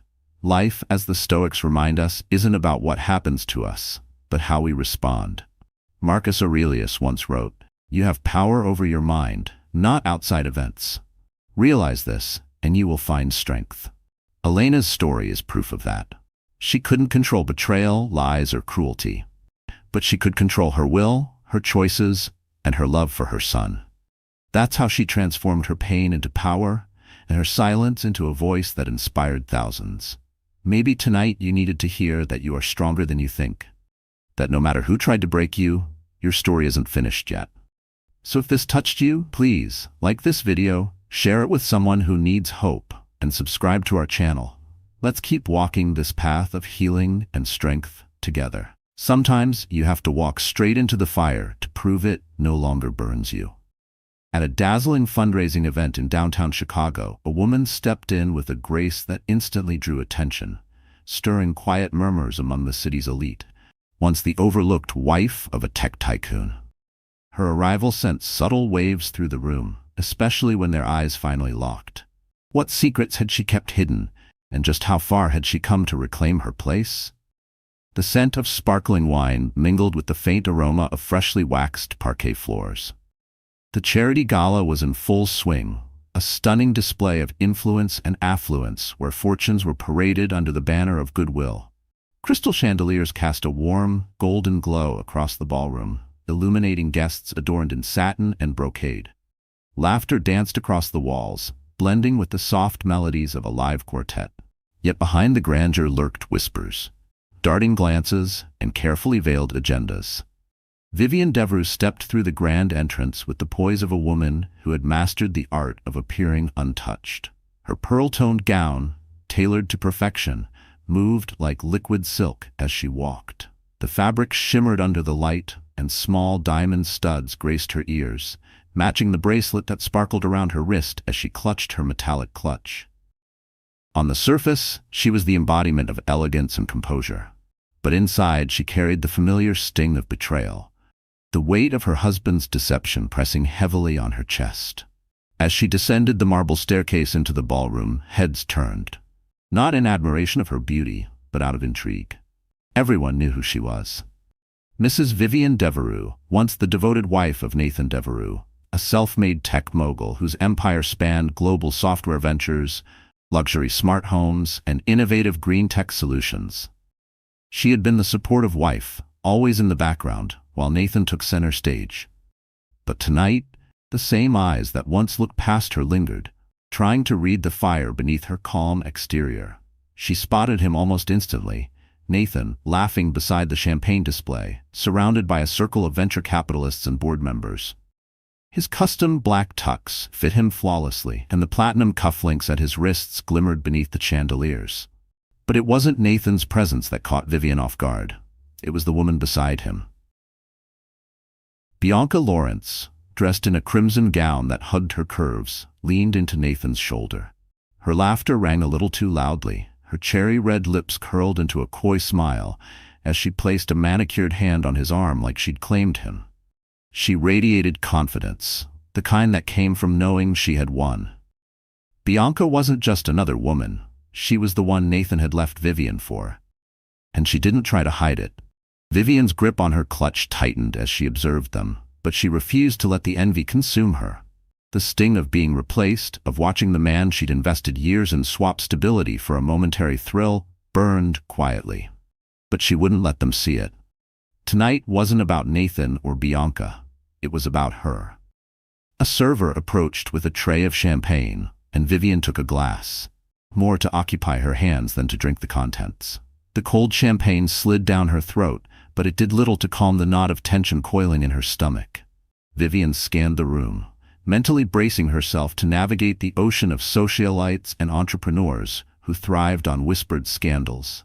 If she played her cards right tonight, she wouldn't just be remembered as the woman who was left behind. She'd be remembered as a woman in command of her own story. With a soft smile and poised demeanor, she glided through the crowd, exchanging courteous nods and greetings. Her thoughts briefly drifted to her conversation with her best friend, Julia, earlier that afternoon. "You don't owe him anything," Julia had said, her voice firm but kind. "But if you want to remind him of what he gave up, do it for you. Not for him. Not for revenge." Those words echoed in Vivian's mind now, anchoring her as she approached the first cluster of donors standing near the stage. They were deep in discussion about the city's Youth Tech Education Fund, a cause close to Vivian's heart, one she had invested months into. Her passion for the initiative was genuine, rooted in her own upbringing in a modest Detroit neighborhood where public schools were often overlooked. But tonight she would let that passion serve a dual purpose. Mrs. Langston, one of the donors, greeted warmly, offering a hand. "It's so good to see you again." Vivian returned the smile as she slipped effortlessly into the group's conversation. "You too. I'm really looking forward to the auction tonight. These proceeds could truly transform opportunities for our city's schools." Within minutes, she had the entire group's attention, her in-depth knowledge of the program and heartfelt enthusiasm quickly drawing them in. She wasn't just a beautiful figure once tethered to Nathan Devereux. Not tonight. Tonight, she was a force in her own right. The more she spoke, the more her confidence grew, piece by piece. And as her voice wove through the conversation, she could feel the atmosphere shift, the room's gaze subtly beginning to turn toward her. Across the ballroom, Nathan's attention was drawn. Their eyes locked for a brief instant. His smile faded slightly. His laughter faltered as he took in the vision before him. There was a flicker of something in his expression. Surprise, maybe even regret, but it vanished as quickly as it appeared. Bianca leaned in, murmuring something into his ear, reclaiming his attention. But Vivian had already turned away. She continued moving with purpose, shaking hands with philanthropists, business leaders, and board members. Every gesture was intentional. Every smile measured. She wasn't simply there to reclaim attention. She was there to cultivate relationships that would extend beyond the glittering walls of this one evening. With every meaningful exchange, her vision grew clearer. She didn't need Nathan to succeed. She never had. As the evening neared its auction phase, Vivian quietly stepped away from the crowd and slipped into a private room tucked behind the ballroom. Waiting for her, there was the event director, a man she'd worked alongside for months to prepare for this night. He handed her a sleek folder containing the final paperwork for a significant pledge she was making. It was a calculated decision, one that would not only impact lives, but also firmly establish her standing in the city's philanthropic circles. And firmly mark her as a key figure in her own right, completely independent of her former husband. Vivian signed the paperwork with a steady hand, her heart racing, not from nerves, but from the rush of finally taking charge. As she re-entered the ballroom, something within her had shifted. There was a new energy, a sense of authority she hadn't felt in years. When the auction's final bid was announced and Vivienne Devereux's name echoed across the room, the applause was thunderous. For the first time in what felt like forever, she stood alone in the spotlight, and she didn't have to share it. As she acknowledged the crowd's admiration, her gaze drifted toward Nathan. His face was unreadable, but his posture had changed. He no longer carried the nonchalant arrogance of a man who believed the world bent to his will. And Bianca's confident smile? It faltered, her eyes darting between Vivienne and Nathan, visibly shaken by the shift in power. When the applause finally faded, Vivienne returned to her seat, a small, satisfied smile tugging at her lips. This night wasn't about humiliating Nathan or outshining Bianca. It was about remembering who she was, a woman of grace, fortitude, and resilience. As the gala wound down, Vivienne stood by the grand entrance, watching guests trickle into the chilly evening air. She didn't look for Nathan. She didn't need to. Her path was hers now, and this moment was just the beginning. If you had been in Vivienne's shoes, would you have done the same? Or chosen another route? Let us know in the comments below, and don't forget to like this video and subscribe. The best is still to come. The towering Devereux estate was wrapped in a familiar silence, one that had come to feel more haunting than peaceful to Vivienne. The sweeping staircase, the massive chandelier, and the art-covered walls all spoke of luxury she once believed would equal happiness. Now they felt hollow, like remnants of a life she had slowly outgrown. She moved quietly through the dim corridor, her heels clicking against the marble floor, echoing through a space that resembled more a museum than a home. In her bedroom, once her sanctuary on lonely nights while Nathan hosted clients or, more recently, entertained Bianca, everything was pristine. And yet, the king-sized bed always felt too wide for just one person. Setting her clutch down on the nightstand, she slipped out of her gown and into a sleek silk robe. Her eyes caught her reflection in the vanity mirror, and she paused, studying the woman who stared back at her. "You're stronger than this," she whispered. A buzz broke the quiet. Her phone lit up with Julia's name. Vivienne smiled softly, answering the call and easing down onto the edge of the bed. "I was wondering when you'd call," Vivienne said, her voice gentler now. "You think I'd miss hearing how it went?" Julia's familiar warmth poured through the line like a balm to Vivienne's soul. "Tell me everything. Did you see him?" "I did," Vivienne replied, her voice calm. A pause lingered on the other end. The weight of that admission settled in. "How bad was it?" Julia asked softly. "Not as bad as I thought it would be," Vivienne replied, her fingers absent-mindedly gliding over the textured stitching of the comforter. "I thought I'd feel angry or embarrassed, but I didn't. Watching them together, it just made me realize how far I've come." Julia let out a gentle sigh. "You've been through hell, Viv. I'm proud of you for going tonight. That couldn't have been easy." "It wasn't," Vivienne said, leaning back against the headboard, her voice steady. "But it was necessary. I needed to remind myself that I'm not just his ex-wife. And tonight, I think I finally did." There was a pause on the other end. When Julia spoke again, her tone had shifted to something more serious. "So what now? You're not just gonna let him walk away with everything, are you?" Vivienne closed her eyes, letting the question settle. For months she had hovered on the edge of indecision, unsure whether to fight for what she'd helped build or walk away quietly. But something changed tonight. Standing in that ballroom, commanding attention and admiration, had reawakened a version of herself she had almost forgotten, one unafraid of taking bold steps. "I've been thinking about it," she said finally, her voice calm, "and I know what I need to do." Julia's curiosity rose. "Do you have a plan?" "Not yet," Vivienne admitted, "but I have an idea, and I know where to start." Her gaze shifted across the room to the polished walnut bookshelf, where a neatly aligned row of business books and old project binders collected dust. She had spent years in Nathan's shadow, attending strategy meetings, taking diligent notes, absorbing everything he said. She never imagined she'd actually use any of it. But now, that knowledge felt like power. Power she was finally ready to wield. "I'll need help," she continued, her mind already racing. "But I know people. Some of Nathan's former colleagues left the company on bad terms. If I talk to the right ones, they might be willing to open up. You're going after the Horizon District project, aren't you? Julia asked, her voice a blend of awe and caution. It's his biggest venture, Vivian confirmed, her grip tightening slightly around her phone. He's poured millions into it, but he's overextended. If I can target the right areas, control certain assets, I might be able to shift the power dynamic. Julia hesitated. Are you sure? This won't just be about business. It's going to get complicated. I know, Vivian said without flinching. But this isn't about revenge. This is about reclaiming my life. I can't keep sitting back, watching him thrive while I'm left cleaning up the pieces. I need to do this. For me. There was a brief silence before Julia exhaled. Then I'm in. Whatever you need, I've got your back. Thank you, Vivian said, her voice softening. I'll keep you posted. After the call ended, Vivian rose from the bed and walked to the bookshelf. Her fingers ran along the spines of titles she had once helped Nathan reference on late nights and business trips. Found what she was looking for.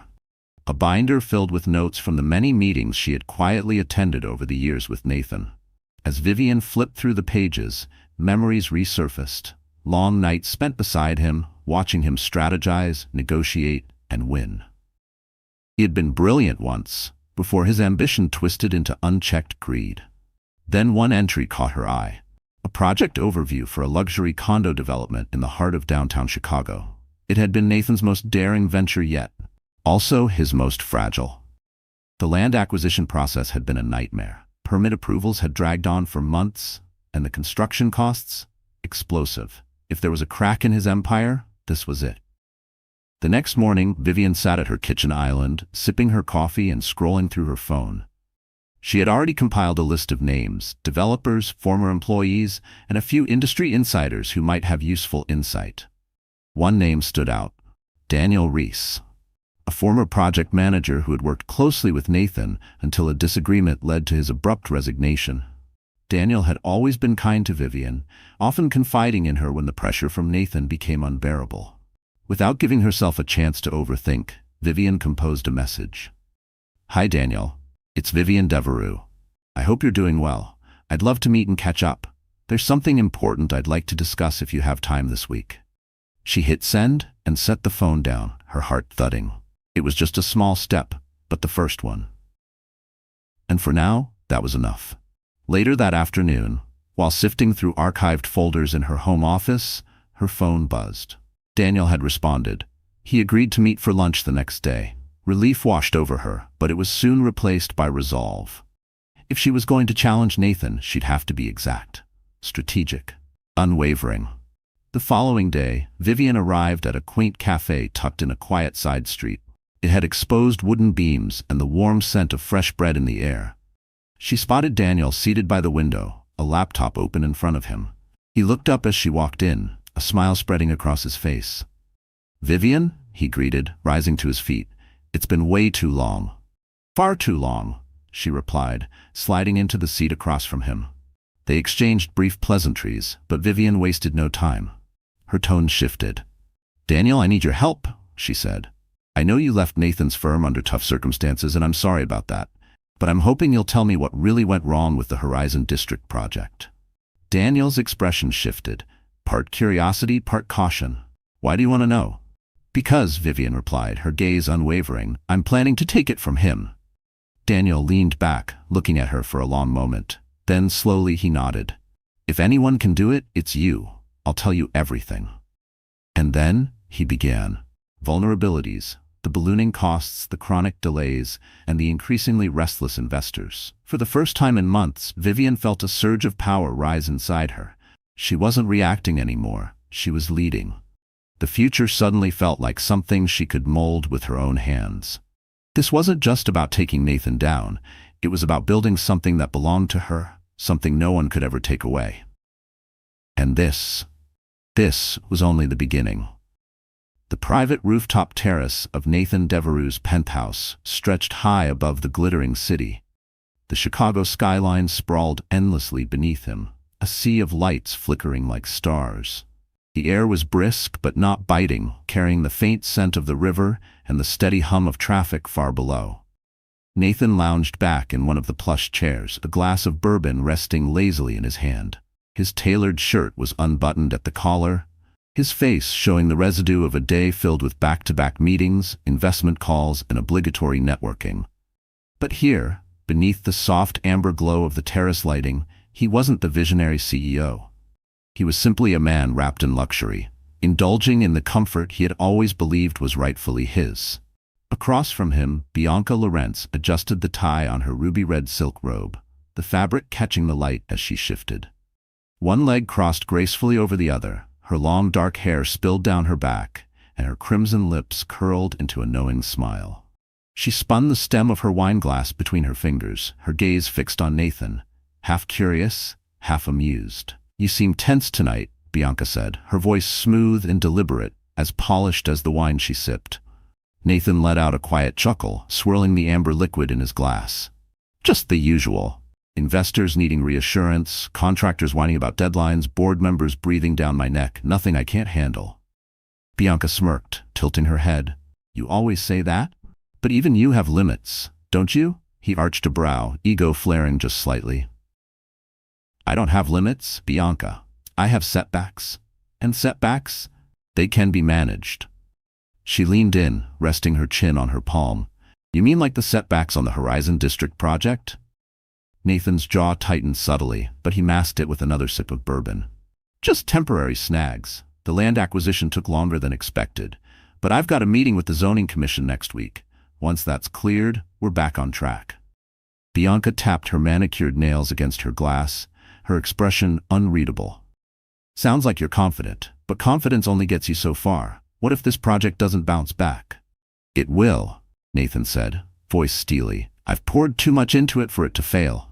She leaned back again, that smirk still playing on her lips. "Well, I'm sure you'll figure it out. You always do, don't you?" Her tone was light, but the undertone didn't go unnoticed. Nathan studied her, narrowing his eyes. Bianca had always played the role of supporter, or at least she pretended to, but something in her demeanor tonight felt off, testing him. "Do you doubt me?"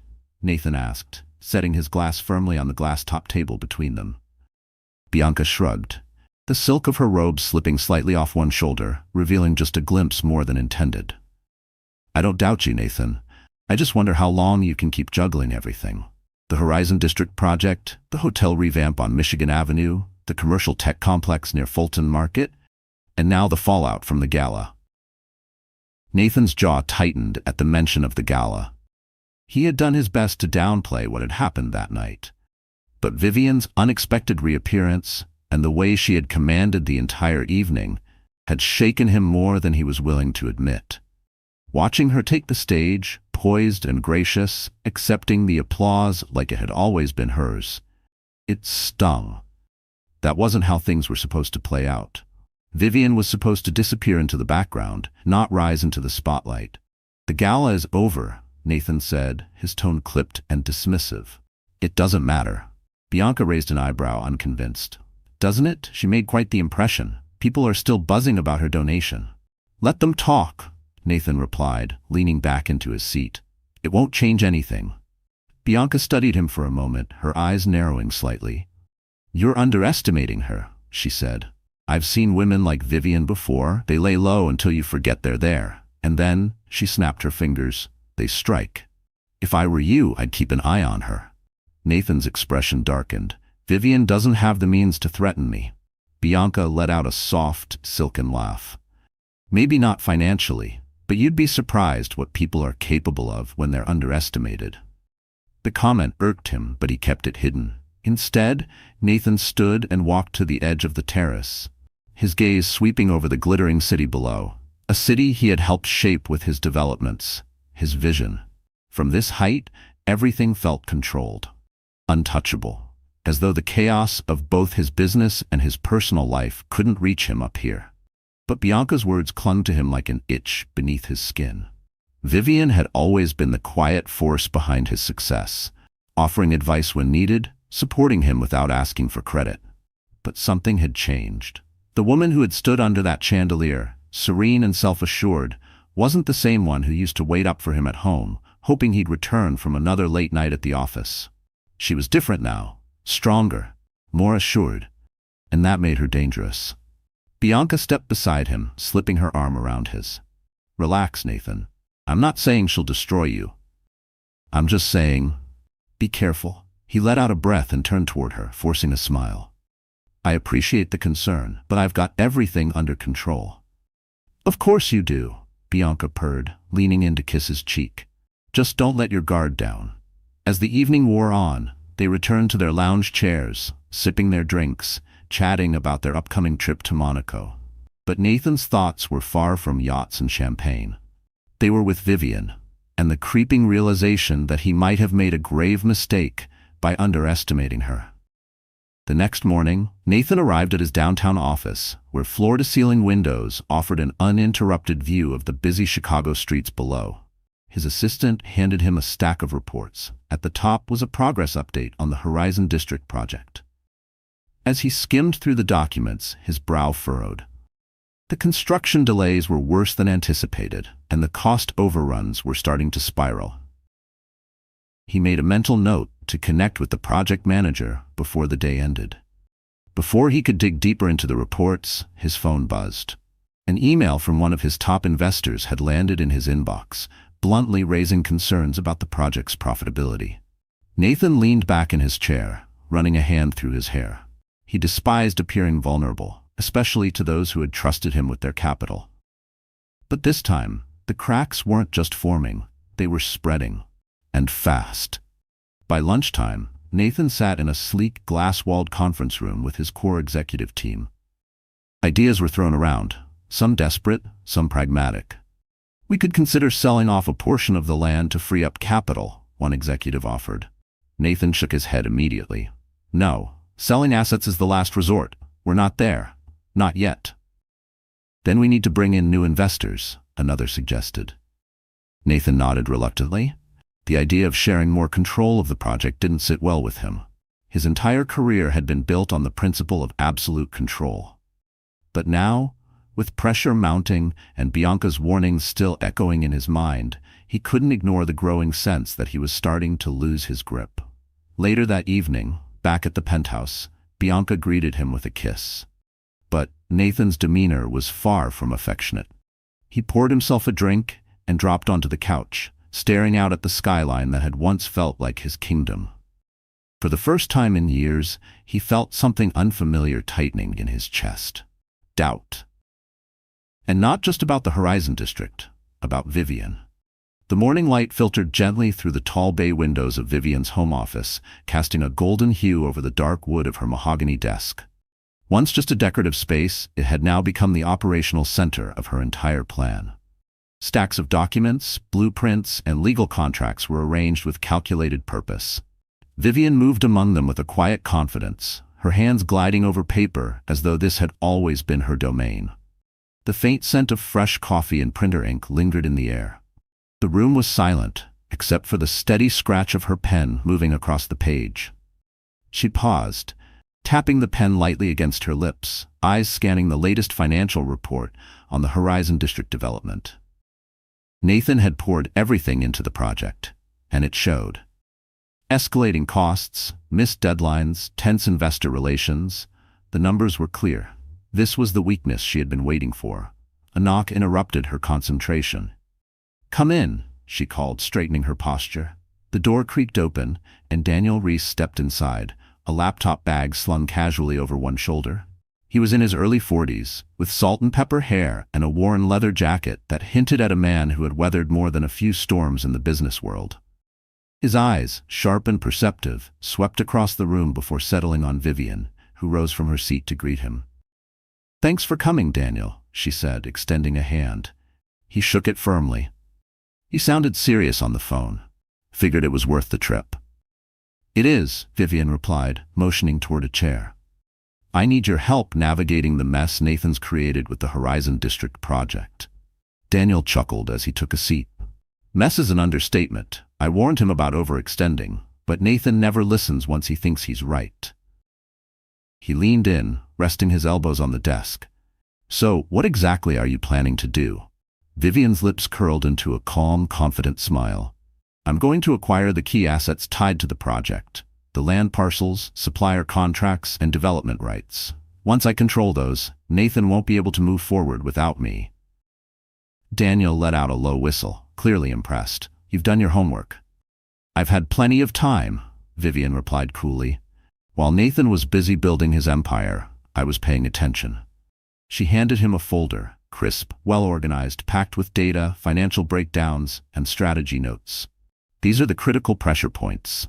The land acquisition is the linchpin. Once we secure that, the rest will fall into place." Daniel flipped through the file, nodding as he scanned the details. "I know the guy who owns the adjacent parcel. We worked together on a mid-rise development a few years ago. If he's still in the same financial position, he might be open to selling, if the price is right." Vivian leaned forward, eyes gleaming. "Then let's make him an offer he can't refuse." Daniel closed the folder and studied her for a long moment. "You've changed, Vivian. Last time I saw you, you were the quiet one in the background, taking notes while Nathan talked over everyone. Now you're leading the charge." Her smile remained, but there was unmistakable steel behind it. "I'm done being quiet." The days that followed were a blur of phone calls, meetings, and negotiations. Vivian moved with precision, her mind operating like a finely tuned machine. She coordinated efforts with lawyers, developers, and financial advisors, building momentum with each passing hour. Every move was calculated. There was no room for hesitation. One misstep, and Nathan could catch wind of her plans. But this wasn't just about defense anymore. She was building something for herself, and she was doing it on her own terms. At night, when the house was silent and the city beyond her windows slept, Vivian would sit by her bedroom window, tablet in hand, reviewing contracts under the soft glow of the city lights. The ache of loneliness that once lingered had been replaced by a burning purpose. For years, she had stood behind Nathan, cheering him on, shelving her own ambitions for the sake of his. But now, the dream she was chasing was hers, and she wasn't letting go. Late that night, her phone buzzed. A message from Daniel: "Land deal secured. Papers ready to sign." Vivian exhaled, a flood of relief and adrenaline rising in her chest. She quickly tapped out a reply, confirming the next steps, then set the phone aside and leaned back in her chair. It was happening. Every move she had planned was falling into place, and soon, Nathan would have no choice but to confront the reality of what she had done. The next morning, Vivian sat across from her attorney, a sharp-witted woman named Rachel, known across Chicago's corporate circles for dismantling even the most formidable opponents with nothing but contracts and calm logic. They were seated in a minimalist, high-rise conference room, the walls lined with shelves of thick legal volumes and framed degrees. Rachel spread out the final paperwork across the table, her crimson nails tapping rhythmically against the contract. "Once you sign this," she said, her voice precise, "you'll hold the majority stake in the development rights and core assets tied to the Horizon District. Nathan won't be able to move forward without your approval." Vivian nodded slowly, her fingers grazing the edge of the pen. Then, with deliberate strokes, she signed her name. Boldly, without hesitation. The weight of the moment settled around her, but instead of feeling heavy, it felt freeing. When she handed the signed documents back, Rachel gave a small approving nod. Vivian felt the surge again, that rush of confidence. This wasn't about revenge. It wasn't even about Nathan anymore. This was about reclaiming who she was. Later that afternoon, Vivian met Daniel at a cozy downtown cafe. The scent of fresh espresso drifted through the air, and the lively hum of conversation surrounded them. Daniel took a sip of his drink, his expression bright with admiration. "You pulled it off," he said, setting his cup down. "I've got to admit, I didn't think you'd move this fast." "I didn't have a choice," Vivian replied, gently stirring her tea. "Nathan doesn't leave vulnerabilities open for long. I had to strike while he was distracted." Daniel leaned back, folding his arms. "What's next?" "Let him find out," Vivian said calmly. "I'm not hiding this. When he realizes I've taken control, he'll come to me, and when he does, I'll be ready." Daniel chuckled. "I'd pay to witness that conversation." Vivian smiled faintly, but her mind was already sprinting ahead, anticipating Nathan's reaction, preparing for the battles ahead. She knew he wouldn't go down quietly. His pride wouldn't allow it. But that was exactly what she was counting on. He still saw her as the woman he left behind. By the time he realized the truth, it would be too late. As the sun dipped low, casting a warm, amber glow across the city streets, Vivian walked briskly to her car. Her heels echoed against the pavement, sharp, deliberate, confident. The world felt different now. The air itself seemed to lean in her favor. She wasn't just surviving anymore, she was thriving, and the taste of it? Absolutely intoxicating. When she arrived home, she stepped into the kitchen and she poured herself a glass of wine. The house was still, but the silence no longer felt like loneliness. For the first time in years, it felt like peace. Vivian had spent so long living in the shadow of someone else's ambition, but now she was the one casting the shadow. As she sipped her wine, a soft smile tugged at her lips. This was only the beginning. Across town, Nathan Devereux sat at the head of a long, polished conference table in his downtown office. His gaze was locked on the thick binder of reports spread out in front of him. Morning light poured through the floor-to-ceiling windows, casting a stark glare across the room, illuminating every line of tension etched into his features. The confidence that usually cloaked him in boardrooms was gone, replaced by the creeping dread of a situation spiraling out of his control. His fingers drummed rhythmically on the tabletop, betraying the impatience pulsing just beneath the surface. He flipped through the latest construction update, scanning rows of numbers that seemed to darken with each new page. Shipping delays, permit setbacks, labor disputes. Everything that could possibly derail the Horizon District project was happening, and all at once. And the worst part? His investors were growing restless. Their last meeting had devolved into a storm of pointed questions and veiled threats. He didn't have answers, not ones that would satisfy them. "Mr. Devereux," his assistant's voice crackled through the intercom. "Mr. Donovan is here to see you." Nathan exhaled sharply, slamming the binder shut. "Send him in." Moments later, Richard Donovan, his CFO, stepped into the room, a laptop and thick folder tucked under his arm. The man looked just as strained as Nathan felt. His tie was loosened, and dark circles shadowed his eyes. "I assume you've seen the latest figures," Donovan said, settling into the chair across from him. Nathan leaned back, pinching the bridge of his nose. "I've seen them. What I need is a solution, something we can show the board before they start talking about replacing me." Donovan sighed and opened the folder, sliding a printed report across the table. "We've isolated the primary cost overruns. The materials sourced from the European supplier are stuck in customs, and the holding fees are stacking daily. Our subcontractors are demanding higher rates due to the ongoing labor shortage, and the zoning commission is dragging their heels on the revisions we submitted." Nathan's jaw clenched as he scanned the document. The problems read like a chain reaction, each delay triggering the next, each misstep snowballing into the mess they were now drowning in. Even his usual blend of charm and pressure wouldn't untangle this knot. "What about our investors?" he asked, his voice quiet but tight. "Are we in danger of losing any?" Donovan hesitated. The silence said more than words. "Richard," Nathan said, his tone sharper now, edged with the kind of warning that came from a man who refused to watch everything he built collapse. "Not in the mood for sugarcoating. Tell me." Donovan cleared his throat. "Two of our secondary investors have raised concerns. They're not pulling out yet, but they've started inquiring about exit strategies. If we don't show significant progress by next quarter," he added, "they may jump ship." Nathan leaned forward, elbows on the table, hands clasped tightly. The stakes had never been higher. The Horizon District wasn't just another development, it was his statement to the world. Proof that he could conquer obstacles and come out on top. But for the first time, that kind of victory felt far out of reach. "We need a new strategy," he said after a long silence. "I'm not losing this project." Donovan shifted uncomfortably. "There's something else." Nathan's eyes narrowed. "What now?" "I didn't want to say anything until I confirmed the details, but the land parcel adjacent to the main site, someone else acquired it." Nathan's head snapped up. "What do you mean, someone else? I thought we had a deal." "We did," Donovan said carefully, "but the seller accepted another offer before we could close. The paperwork went through 2 weeks ago." Nathan shoved back from the table, the chair scraping sharply against the floor as he stood. "Who outbid us?" he demanded. Donovan hesitated before locking eyes with him. "Vivian Devereux." For a second, the name didn't compute, like his mind refused to believe it. But when it registered, a rush of disbelief and rage surged through him. He paced to the window, staring out at the skyline. His wife, the woman he'd once dismissed as graceful but inconsequential, quiet, predictable, a background figure in his spotlight. She had just outmaneuvered him. When did this happen? Nathan asked, voice low and dangerously calm.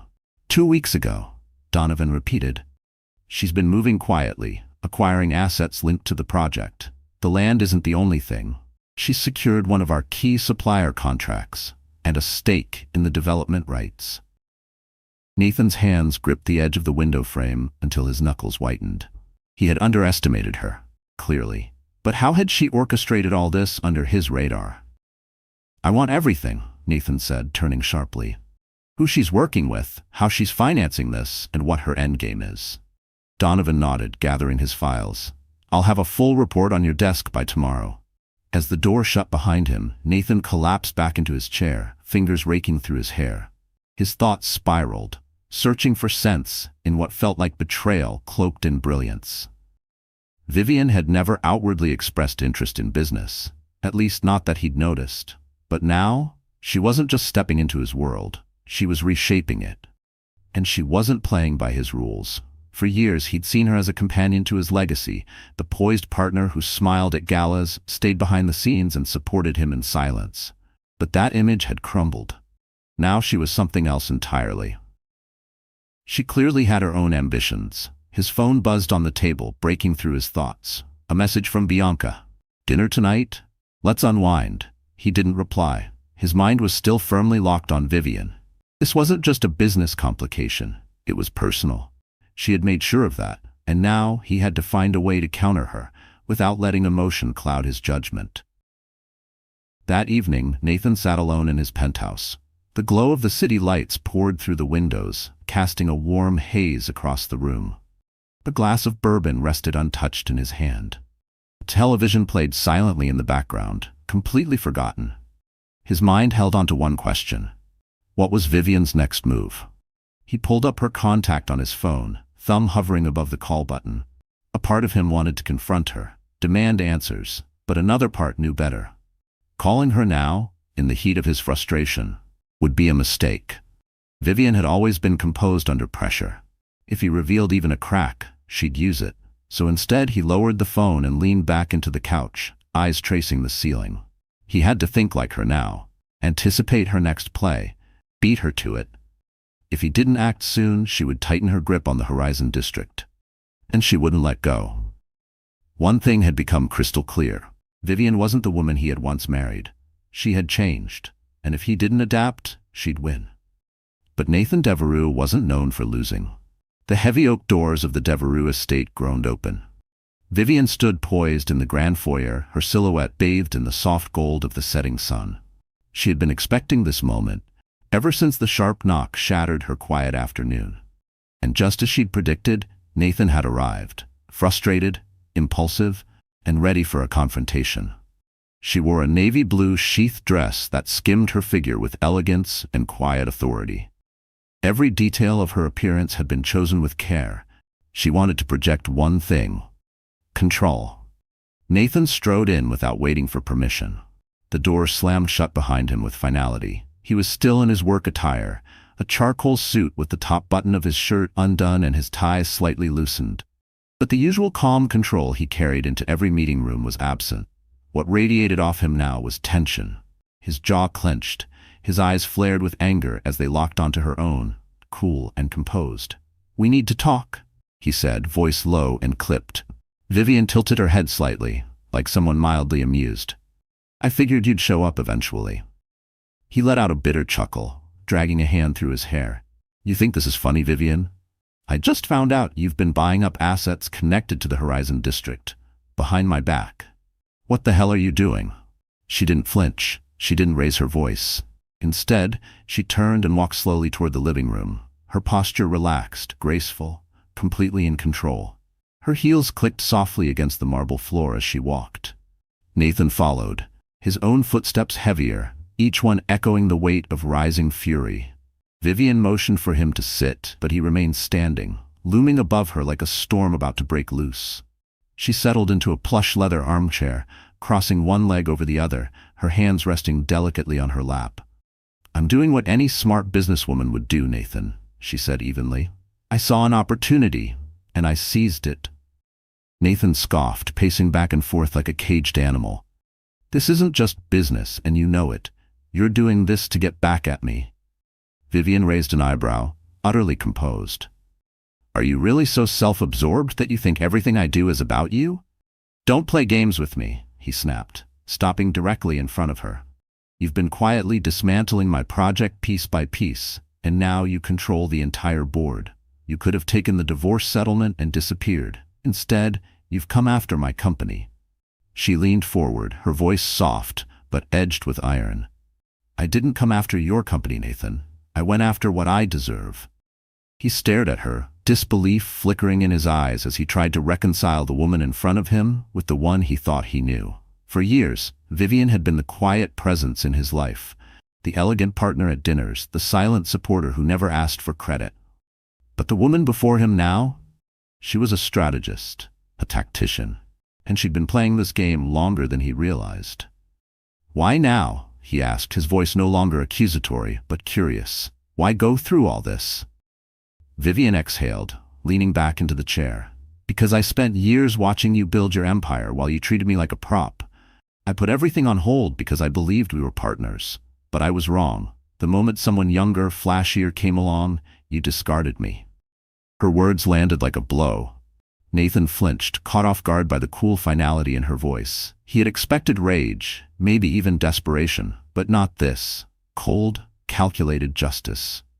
"You could have asked for more in the divorce," he muttered. Vivian let out a soft laugh, shaking her head. "You still don't get it, do you? This isn't about money." She looked him square in the eye. "It's about power. You taught me that, whether you meant to or not. I'm not here to destroy you, Nathan. I'm here to take back what you stole from me. My identity, my confidence, my future." For a beat, the room fell into silence. Only the quiet ticking of the grandfather clock filled the space between them. Nathan stood still, his mind reeling with memories, the missed signals, the late nights, the unspoken resentments. He had underestimated her, and now he was paying for it. "So what's your plan?" he asked finally, his voice subdued.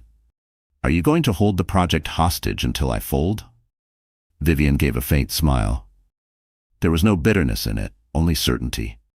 "I don't need to hold it hostage," Vivian said smoothly. "I own the majority of the development rights. The key suppliers are under contract with me, and the investors trust my vision more than they trust yours." She met his gaze, steady and calm. "I'm not here to negotiate, I'm here to lead." Nathan sank into the couch across from her, the weight of the moment settling over him like a lead blanket. For the first time in his life, he felt truly powerless. His entire identity had been built around control, commanding every room, directing every outcome. But Vivian had taken that control, and she had done it with elegance. "You're serious," he muttered, mostly to himself. "I am," she said simply. "But I'm not here to destroy you, Nathan. I could have, but that's not what I want. This was never about revenge. It's about reclaiming what's mine." He looked up at her, his expression unreadable. "And what do you want from me now?" Vivian stood, smoothing the fabric of her dress as she walked toward the tall window. She gazed out at the skyline, the city glowing like a constellation of opportunity. "I want you to understand," she said softly, "that I'm no longer the woman who stood quietly beside you, waiting for your recognition. I've built something of my own now, and you'll have to live with that." She turned back to face him, her eyes unflinching. "You can either fight me and lose, or accept that the world doesn't revolve around you anymore. The choice is yours." Nathan stood, adjusting his tie as her words sank in. Part of him wanted to argue, to grasp at some final upper hand, but deep down, he knew. She had already won, and there was no shortcut out of this. As he walked toward the door, he paused, glancing back one last time. "You've changed, Vivian." She smiled, a genuine smile, tinged with both sorrow and victory. "I had to." Without another word, Nathan opened the door and stepped out into the night, the weight of his defeat pressing against his shoulders. Vivian stood still, heart pounding as the door clicked shut behind him. This moment, the one she had imagined over and over, had arrived. the culmination of months of meticulous strategy. But as silence filled the space he had left behind, she realized this wasn't the end. It was the beginning, a new chapter, one where she held the reins. She poured herself a glass of wine and sank into the same chair Nathan had just occupied. For the first time in years, she felt free. And for the first time in his life, Nathan Devereux understood what it meant to lose. The soft hum of office lights filled the air, casting a sterile glow across the otherwise dim space. Nathan sat behind his desk, the once imposing oak surface now cluttered with open folders, scribbled notes, and half-drunk cups of coffee. His sleeves were rolled up, the fine fabric wrinkled and forgotten, much like the man wearing it. The air was thick, tinged with the scent of stale bourbon from the untouched glass beside him. The digital clock on the wall blinked, 2:45 a.m. But Nathan's mind was far too restless for sleep.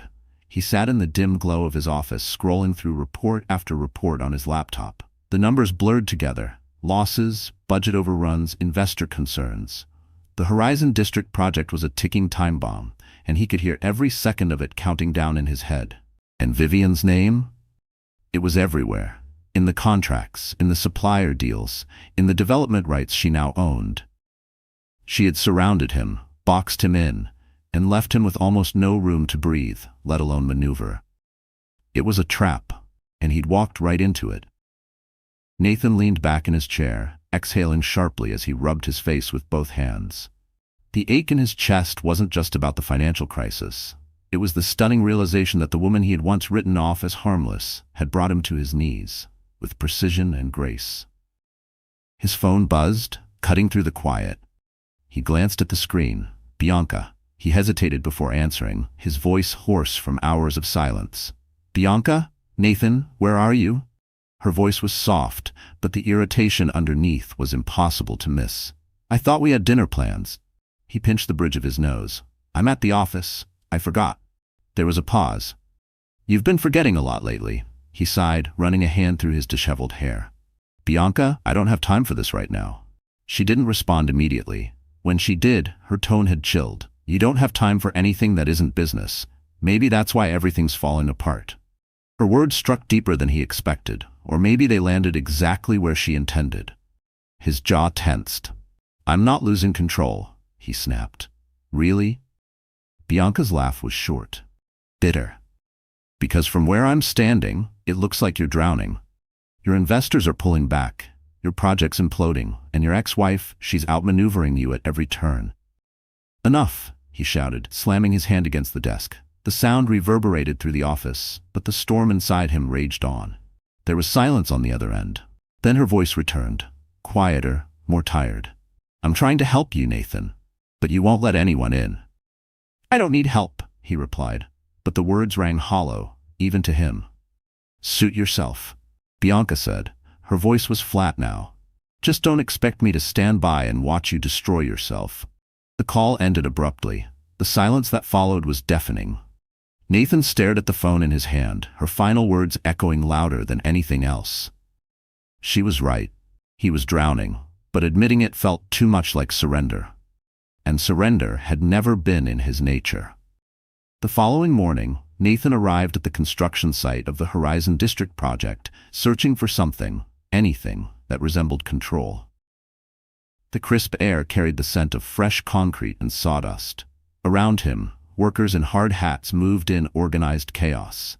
The voices of workers blended with the mechanical hum of bulldozers and cranes. But even here, where the physical form of his ambition should have brought comfort, Nathan felt like a stranger on his own project.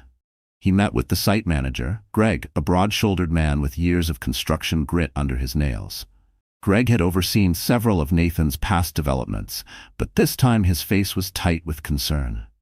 As they walked the uneven pathways of the site, Greg pointed out the missed milestones and unfinished segments. We're hemorrhaging money, Greg said, wiping sweat from his brow. If those materials don't get delivered by next week, we're staring down another month of delays. Nathan's mind was racing, but his expression stayed composed. What about the supplier? Greg shifted uncomfortably. Under new management, he muttered. Vivian Devereux, to be exact. She's renegotiating the contracts, and from what I'm hearing, she's in no rush to prioritize us.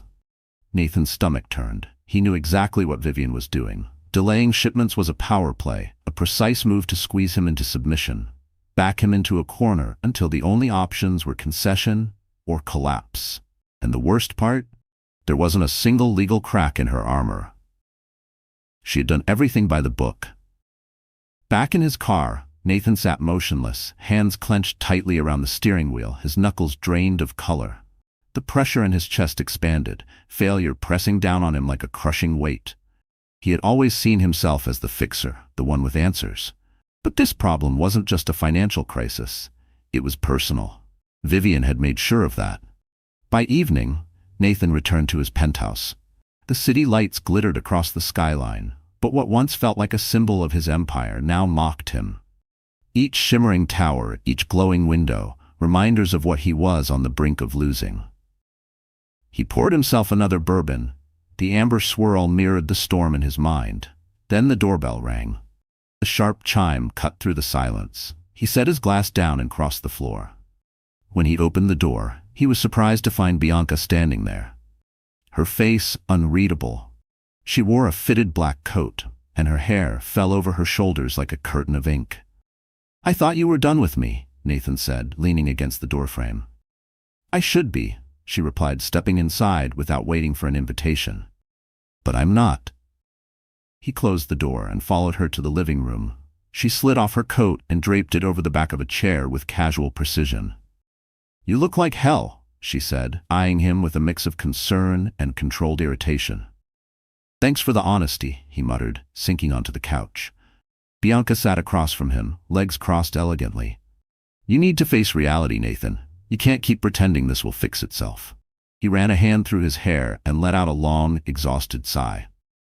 "I know," Bianca said, her voice softening, and for the first time in weeks, Nathan saw a glimmer of the woman who once believed in him. "Then do something about it," she added. "Talk to Vivian. Find a way to negotiate, even if it means swallowing your pride." Nathan stared at her. The idea of going to Vivian, humbling himself in front of her, felt both humiliating and inevitable. He had spent so long building walls, shielding himself from vulnerability. But now, with his empire teetering on collapse, he had no choice but to confront the one person who could either save him or bury him. "Maybe you're right," he said quietly, barely above a whisper. Bianca gave him a faint smile as she stood and reached for her coat. "I'm always right. You just never listen." As she walked out, Nathan remained on the couch, her words lingering in the air like smoke. He knew what needed to be done. But would Vivian even be willing to hear him out? Or was this simply the final chapter in a long overdue lesson about losing everything he thought he had under control? The air in the sleek boardroom crackled with anticipation, the kind that hangs right before a thunderstorm. Glass-paneled walls framed by dark mahogany created an atmosphere of both power and pressure. Every sound was amplified. The echo of heels on marble, the shuffle of papers, the soft tapping of pens against leather-bound notebooks. Seated around the long, polished table were executives and stakeholders, each a representative of Nathan Devereux's sprawling enterprise. But today's meeting wasn't about quarterly reports or growth forecasts. It was about reckoning. At the head of the table sat Vivian Devereux, a vision of poise and control. Her navy blazer and crisp white blouse fit with precise elegance, projecting sharp professionalism. The delicate gold necklace at her collarbone was the only ornamentation. Grace paired seamlessly with strength. She was calm, unshaken, but her eyes, focused, unwavering, commanded the room with more force than any raised voice ever could. She had prepared for this moment down to the smallest detail. Then, the soft creak of the door broke the silence. All heads turned. Nathan Devereux entered. His presence, once synonymous with dominance, now brought tension. Though his charcoal suit was expertly tailored, his posture gave him away. There was strain at his shoulders, a weight behind his step. His gaze swept across the room, lingering on Vivian just a moment longer than it should have. She didn't flinch. She met his eyes with the calm certainty of someone who had already won. Nathan took the seat at the opposite end of the table, placing his leather briefcase on the table with a thud, too loud, too forceful. "Let's get this over with," he muttered. The mic in front of him picked it up. Several board members exchanged subtle glances. Vivian cleared her throat, a quiet sound but one that immediately recentered every gaze on her. "Thank you all for being here today," she began, her voice smooth and commanding. "I know you've all been briefed on today's agenda," Vivian began, her voice calm and commanding, "but before we move forward, I'd like to address the future of Devereux Development Group." The phrase hit the room like a silent detonation. Tension thickened instantly, every eye locked on her. At the other end of the table, Nathan's fingers curled around the armrests of his chair, his knuckles white. He braced for the blow he could feel coming. "As many of you are aware," Vivian continued, "over the past several months, I've been acquiring strategic assets tied to the Horizon District project. I now hold a controlling interest in the development rights, key supplier contracts, and the adjacent land parcel critical to the expansion phase." A ripple of murmurs spread through the room, executives exchanging glances, whispering beneath their breaths. Nathan said nothing. His jaw was clenched, his expression tight as he fought to keep control. Vivian picked up the conference room remote and clicked it. The screen behind her flickered to life, revealing the first slide of a sharp, data-driven presentation. It showed a detailed financial breakdown of the project, highlighting every delay, every budget overrun, and every indicator of declining investor confidence. Every piece of data meticulously backed by hard evidence. "As you can see," she said, gesturing toward the screen, "this project has encountered significant challenges, but with the right leadership and strategic realignment, there's still a viable and profitable path forward." Nathan couldn't hold his tongue any longer. "Leadership?" His voice sliced through the room. "You think you can just walk in here and take over? This is my project, Vivian." She didn't blink. "Correction," she replied smoothly. "It was your project, now it's mine." A thick silence fell over the room. The only sound was the low hum of the air conditioning system. Nathan leaned forward, elbows resting on the table, eyes locked onto hers. "You think you've won just because you've boxed me in?" he said through clenched teeth. "You have no idea what it takes to manage a development of this scale. You're out of your depth." Vivian smiled, but not the warm smile he remembered. This was sharper, precise. "I think you're forgetting something, Nathan. I spent years sitting in on those meetings, listening to you strategize, negotiate, and execute. I took notes, I watched, and I waited." She leaned slightly forward. "This isn't me floundering. This is me finally stepping into the role I've been prepared for all along. You just never bothered to notice." The board members shifted in their chairs, the discomfort of witnessing something deeply personal mixing with a fascination too strong to ignore. Nathan let out a sharp breath and ran a hand through his hair, his frustration mounting. "So what's your endgame, Vivian? To humiliate me? Tear down everything I built?" "No," she said simply. "I'm not here to destroy anything. I'm here to fix what you broke." Her voice was firm but even. "The investors no longer trust you. They've seen the missed deadlines, the ballooning costs, and your failure to deliver solutions. They want leadership that can produce results." She paused, letting the words land. "That's why they've agreed to support my leadership." Nathan's gaze swept across the room, searching for any flicker of allegiance, any support. But all he saw were averted eyes, lowered heads, silence. Hesitant expressions met his gaze, if they met it at all. Even those Nathan had once considered loyal allies were now avoiding eye contact. Their silence spoke volumes. For the first time in his career, Nathan realized the truth. The foundation beneath him had already crumbled. Vivian continued, her voice unwavering. "Effective immediately, I will be assuming the role of lead developer for the Horizon District project." She paused only briefly before continuing. "My team has prepared a revised timeline and budget, which we will present following this meeting. Our immediate goal is to stabilize the project, restore investor confidence, and ensure we meet the projected completion date." Nathan felt like the wind had been knocked from his lungs. He'd expected resistance, a battle, but not like this. Not a silent, unanimous shift of power, not the board aligning so quietly behind her. He opened his mouth to speak, but no words came. What could he possibly say? She had outmaneuvered him at every turn, and this was the final blow. As the meeting concluded, Vivian stood, gathering her documents with graceful precision. She turned to the board, offering a poised smile. "Thank you all for your time and continued support. I look forward to working with each of you." One by one, the executives filtered out, murmuring quiet farewells, offering uncertain glances in Nathan's direction. He didn't move. He stared at the table, as if the grain of the wood might offer some answer, some dignity, some last-minute solution. When the room had nearly emptied, Vivian approached him. Her heels made soft, certain clicks across the floor. "This doesn't have to be the end for you, Nathan," she said gently. "You're still a brilliant businessman. But maybe it's time you understand, success isn't about controlling everything." She paused. "It's about knowing when to adapt." He looked up at her, eyes clouded with a storm of anger, confusion, and something quieter. "Regret. Why are you doing this?" he asked, his voice barely audible.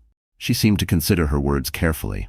"Because I need to prove to myself that I can," she said. "And maybe you need to see it too." She didn't wait for a response. Vivian turned and walked out of the boardroom, leaving him alone in the aftermath. Morning light crept through the curtains of Nathan Devereux's penthouse, casting soft beams across the hardwood floor. The silence in the room was heavy. Only the distant hum of traffic and the occasional chirp of a bird outside the window broke it. Nathan lay on the leather couch, still dressed in yesterday's clothes. His tie was loosened, his shirt wrinkled. An empty glass sat on the coffee table next to a nearly drained bottle of bourbon, the remnants of a sleepless night. The board meeting had been 2 days ago, but it replayed in his mind like a film stuck on repeat. Every word, every glance, every truth. Vivian's calm, deliberate dismantling of his power, the board's quiet agreement, the stark realization that his empire, his life's work, was no longer his to command. He had built it from the ground up, believing that grit and vision would be enough to hold it all together. But grit wasn't enough. And Vivian? She had done what he never saw coming, from failure, but now he was watching everything slip through his fingers. And the worst part? Vivian had orchestrated every step of his downfall. A knock at the door jolted him out of his thoughts. Nathan sat up slowly, rubbing his eyes before dragging a hand through his unruly hair. The knocking persisted, louder now, more insistent. Whoever it was had no intention of leaving quietly.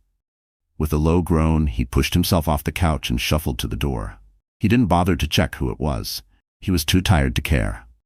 When he opened it, he was stunned to see her. Vivian. She stood in the doorway, impeccably dressed in a tailored beige coat that hugged her frame with effortless elegance.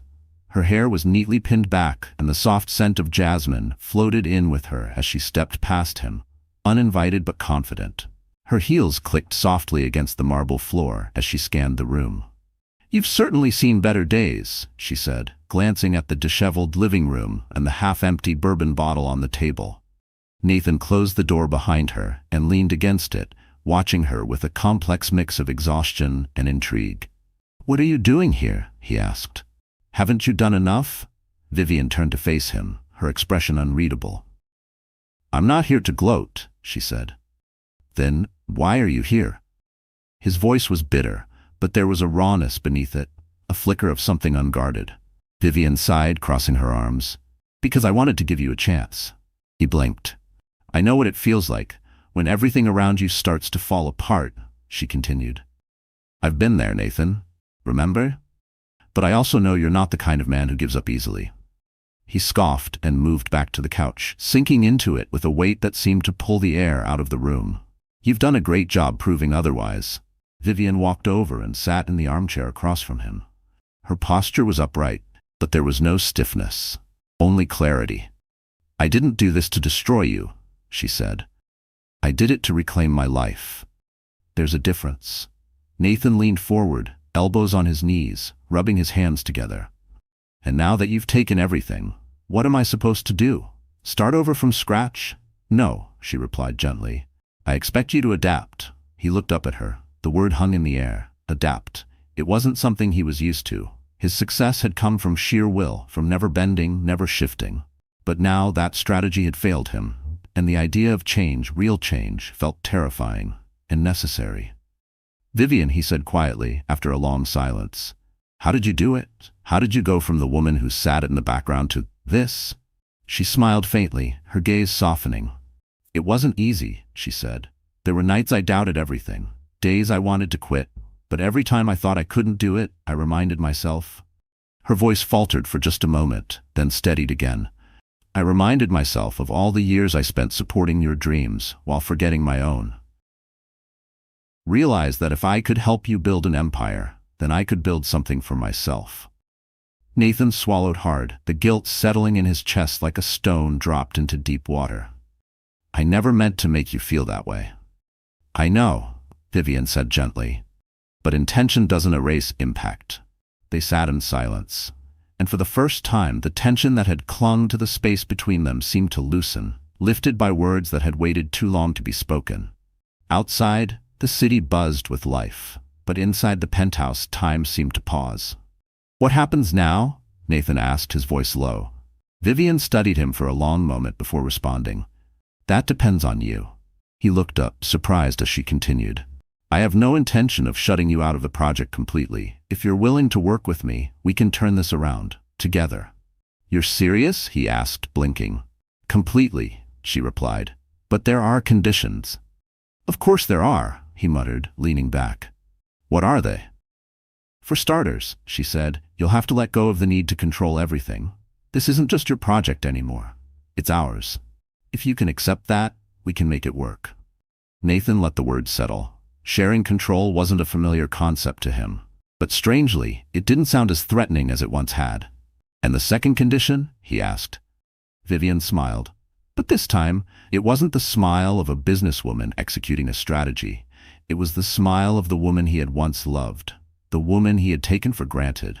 You have to acknowledge that I'm not the same woman you left behind. I'm not here to be your sidekick or support system. I'm your equal. And if you can't accept that, then there's no partnership. He nodded slowly, the weight of her words settling deep into him. I understand. Do you? She asked, her gaze steady. Because if you don't, this conversation ends here. I do, he said, firmer now. I understand. Vivian stood, smoothing her coat as she prepared to leave. Good, then we'll talk more at the next meeting. For now, get some rest. You'll need it. Nathan stood too, watching her walk toward the door. Vivian? She paused, turning slightly. Yes? Thank you.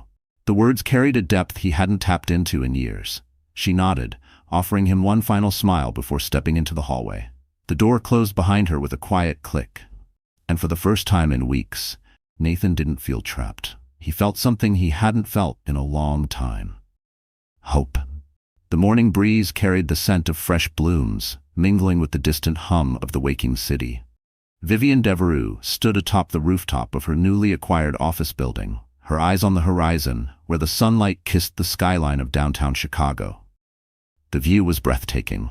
But it wasn't the skyline that filled Vivian with pride. It was the journey that had brought her here. The rooftop garden, with its neatly manicured greenery and polished stone pathways, had been designed as a symbol of growth and renewal. Much like Vivian herself. Dressed in a fitted cream blazer and tailored pants, she exuded a quiet confidence. Her heels clicked softly on the stone as she made her way to a wooden bench nestled among blooming lavender. In her hand was a leather-bound notebook, its pages filled with sketches, ideas, and bold plans for the next phase of her life. She sat, the sunlight warming her face, and opened the notebook to a fresh page. Her pen hovered for a moment, then moved fluidly, ink flowing in time with her thoughts. This wasn't just a to-do list. It was a declaration of intent. Vivian had reclaimed her power, but now she wanted something greater. She wanted to leave a legacy, something that would outlast the trials she had endured. Something that mattered. The sound of footsteps pulled her from her thoughts. She looked up to see Caroline, her best friend and fiercest confidante, making her way across the rooftop, dressed in jeans and a light jacket. She held 2 steaming cups of coffee, her warm smile radiating comfort. Figured you could use a caffeine boost, Caroline said, handing her one of the cups before taking a seat beside her. You know me too well, Vivian replied with a grateful smile. She took a sip, the rich warmth grounding her, a reminder of life's simple pleasures she had learned to cherish. Caroline's gaze dropped to the open notebook in Vivian's lap. More plans for world domination? She teased. Vivian laughed softly, closing the notebook and setting it aside. Something like that. I've been thinking about what's next. Caroline leaned back, interest lighting her face. I want to expand beyond luxury high-rises, Vivian said, her voice steady. I want to develop spaces that actually serve people. Affordable housing, community parks, art centers. I've spent enough time chasing profit. She paused, letting the words settle between them. Now, I want to build something meaningful. Caroline's smile widened, pride in her eyes. That sounds exactly like the Vivian I've always known. Vivian's gaze drifted back toward the horizon, where sunlight danced across the glass towers of downtown Chicago. It feels right, she said softly. For so long I was focused on proving something, to Nathan, to the world, even to myself. She drew in a slow breath. But now, I don't feel like I need to prove anything anymore. I just want to create something I can be proud of. The weight of her words lingered in the still morning air, a quiet testament to how far she had come, and how much further she was ready to go. There had been a time when her identity had been tied to Nathan's success, when her worth was measured by how seamlessly she played the role of the supportive wife. But now? Vivian was writing her own story, and in this one she wasn't a supporting character. She was the protagonist. Caroline nudged her playfully. You do realize you're the talk of the town, right?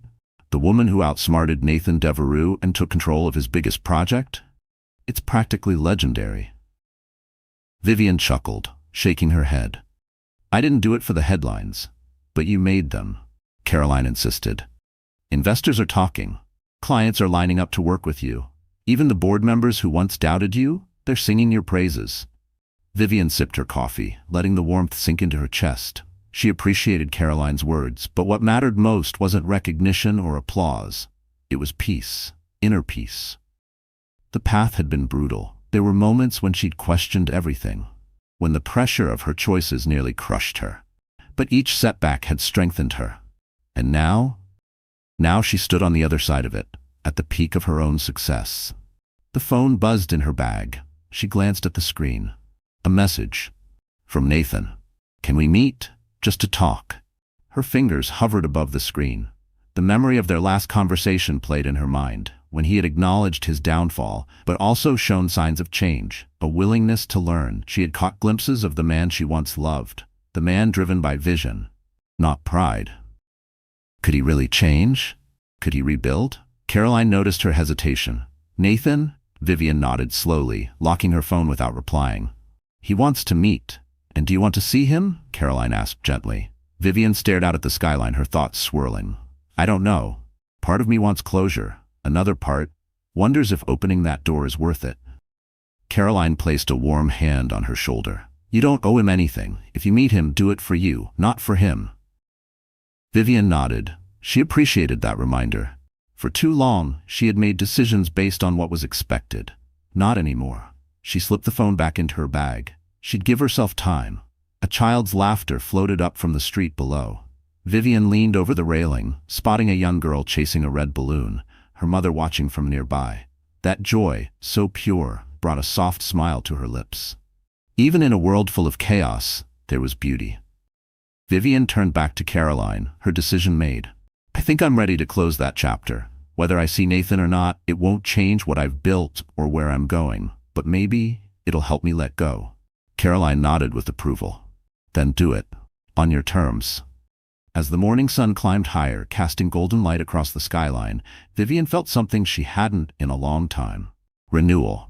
Her story wasn't ending. It was just beginning. With or without Nathan, she knew exactly who she was and what she wanted. And that knowledge was more powerful than any victory. Later that afternoon, Vivian sat in her office, reviewing the final details of her community project proposal. Outside, the sound of construction echoed, a living testament to progress. She signed the last page, leaned back in her chair, and exhaled with quiet satisfaction. Her phone buzzed again. Not a message from Nathan this time. A notification. Investor approval confirmed. Vivian smiled. She didn't need validation from anyone else. With every decision, every step forward, she was proving she could thrive on her terms. She gathered her things, paused for a moment, and let the pride wash over her. She had earned this. She had fought for it, and she had won. With her head held high, Vivian walked out of her office, ready for whatever came next. The world was hers now, and for the first time in her life, she knew how to claim it. Dear friend, There comes a time in all of our lives when we must stop asking for permission to become who we are. Vivian's journey reminds us that we don't rise by rewriting the past, we rise by reclaiming the present. The Stoics believed that true power lies not in controlling others, but in mastering ourselves, and in choosing peace over pride, clarity over chaos. Vivian didn't just close a chapter, she opened a new one on her own terms. Wherever you are in your story, know this: you don't need to be anyone's supporting role. You already have everything it takes to be the main character. Own your path, lead your life, and never forget, you're allowed to begin again. If this story moved you, we'd be so grateful if you gave it a like, shared it with someone who needs it, and subscribe to the channel for more stories that inspire strength, resilience, and renewal.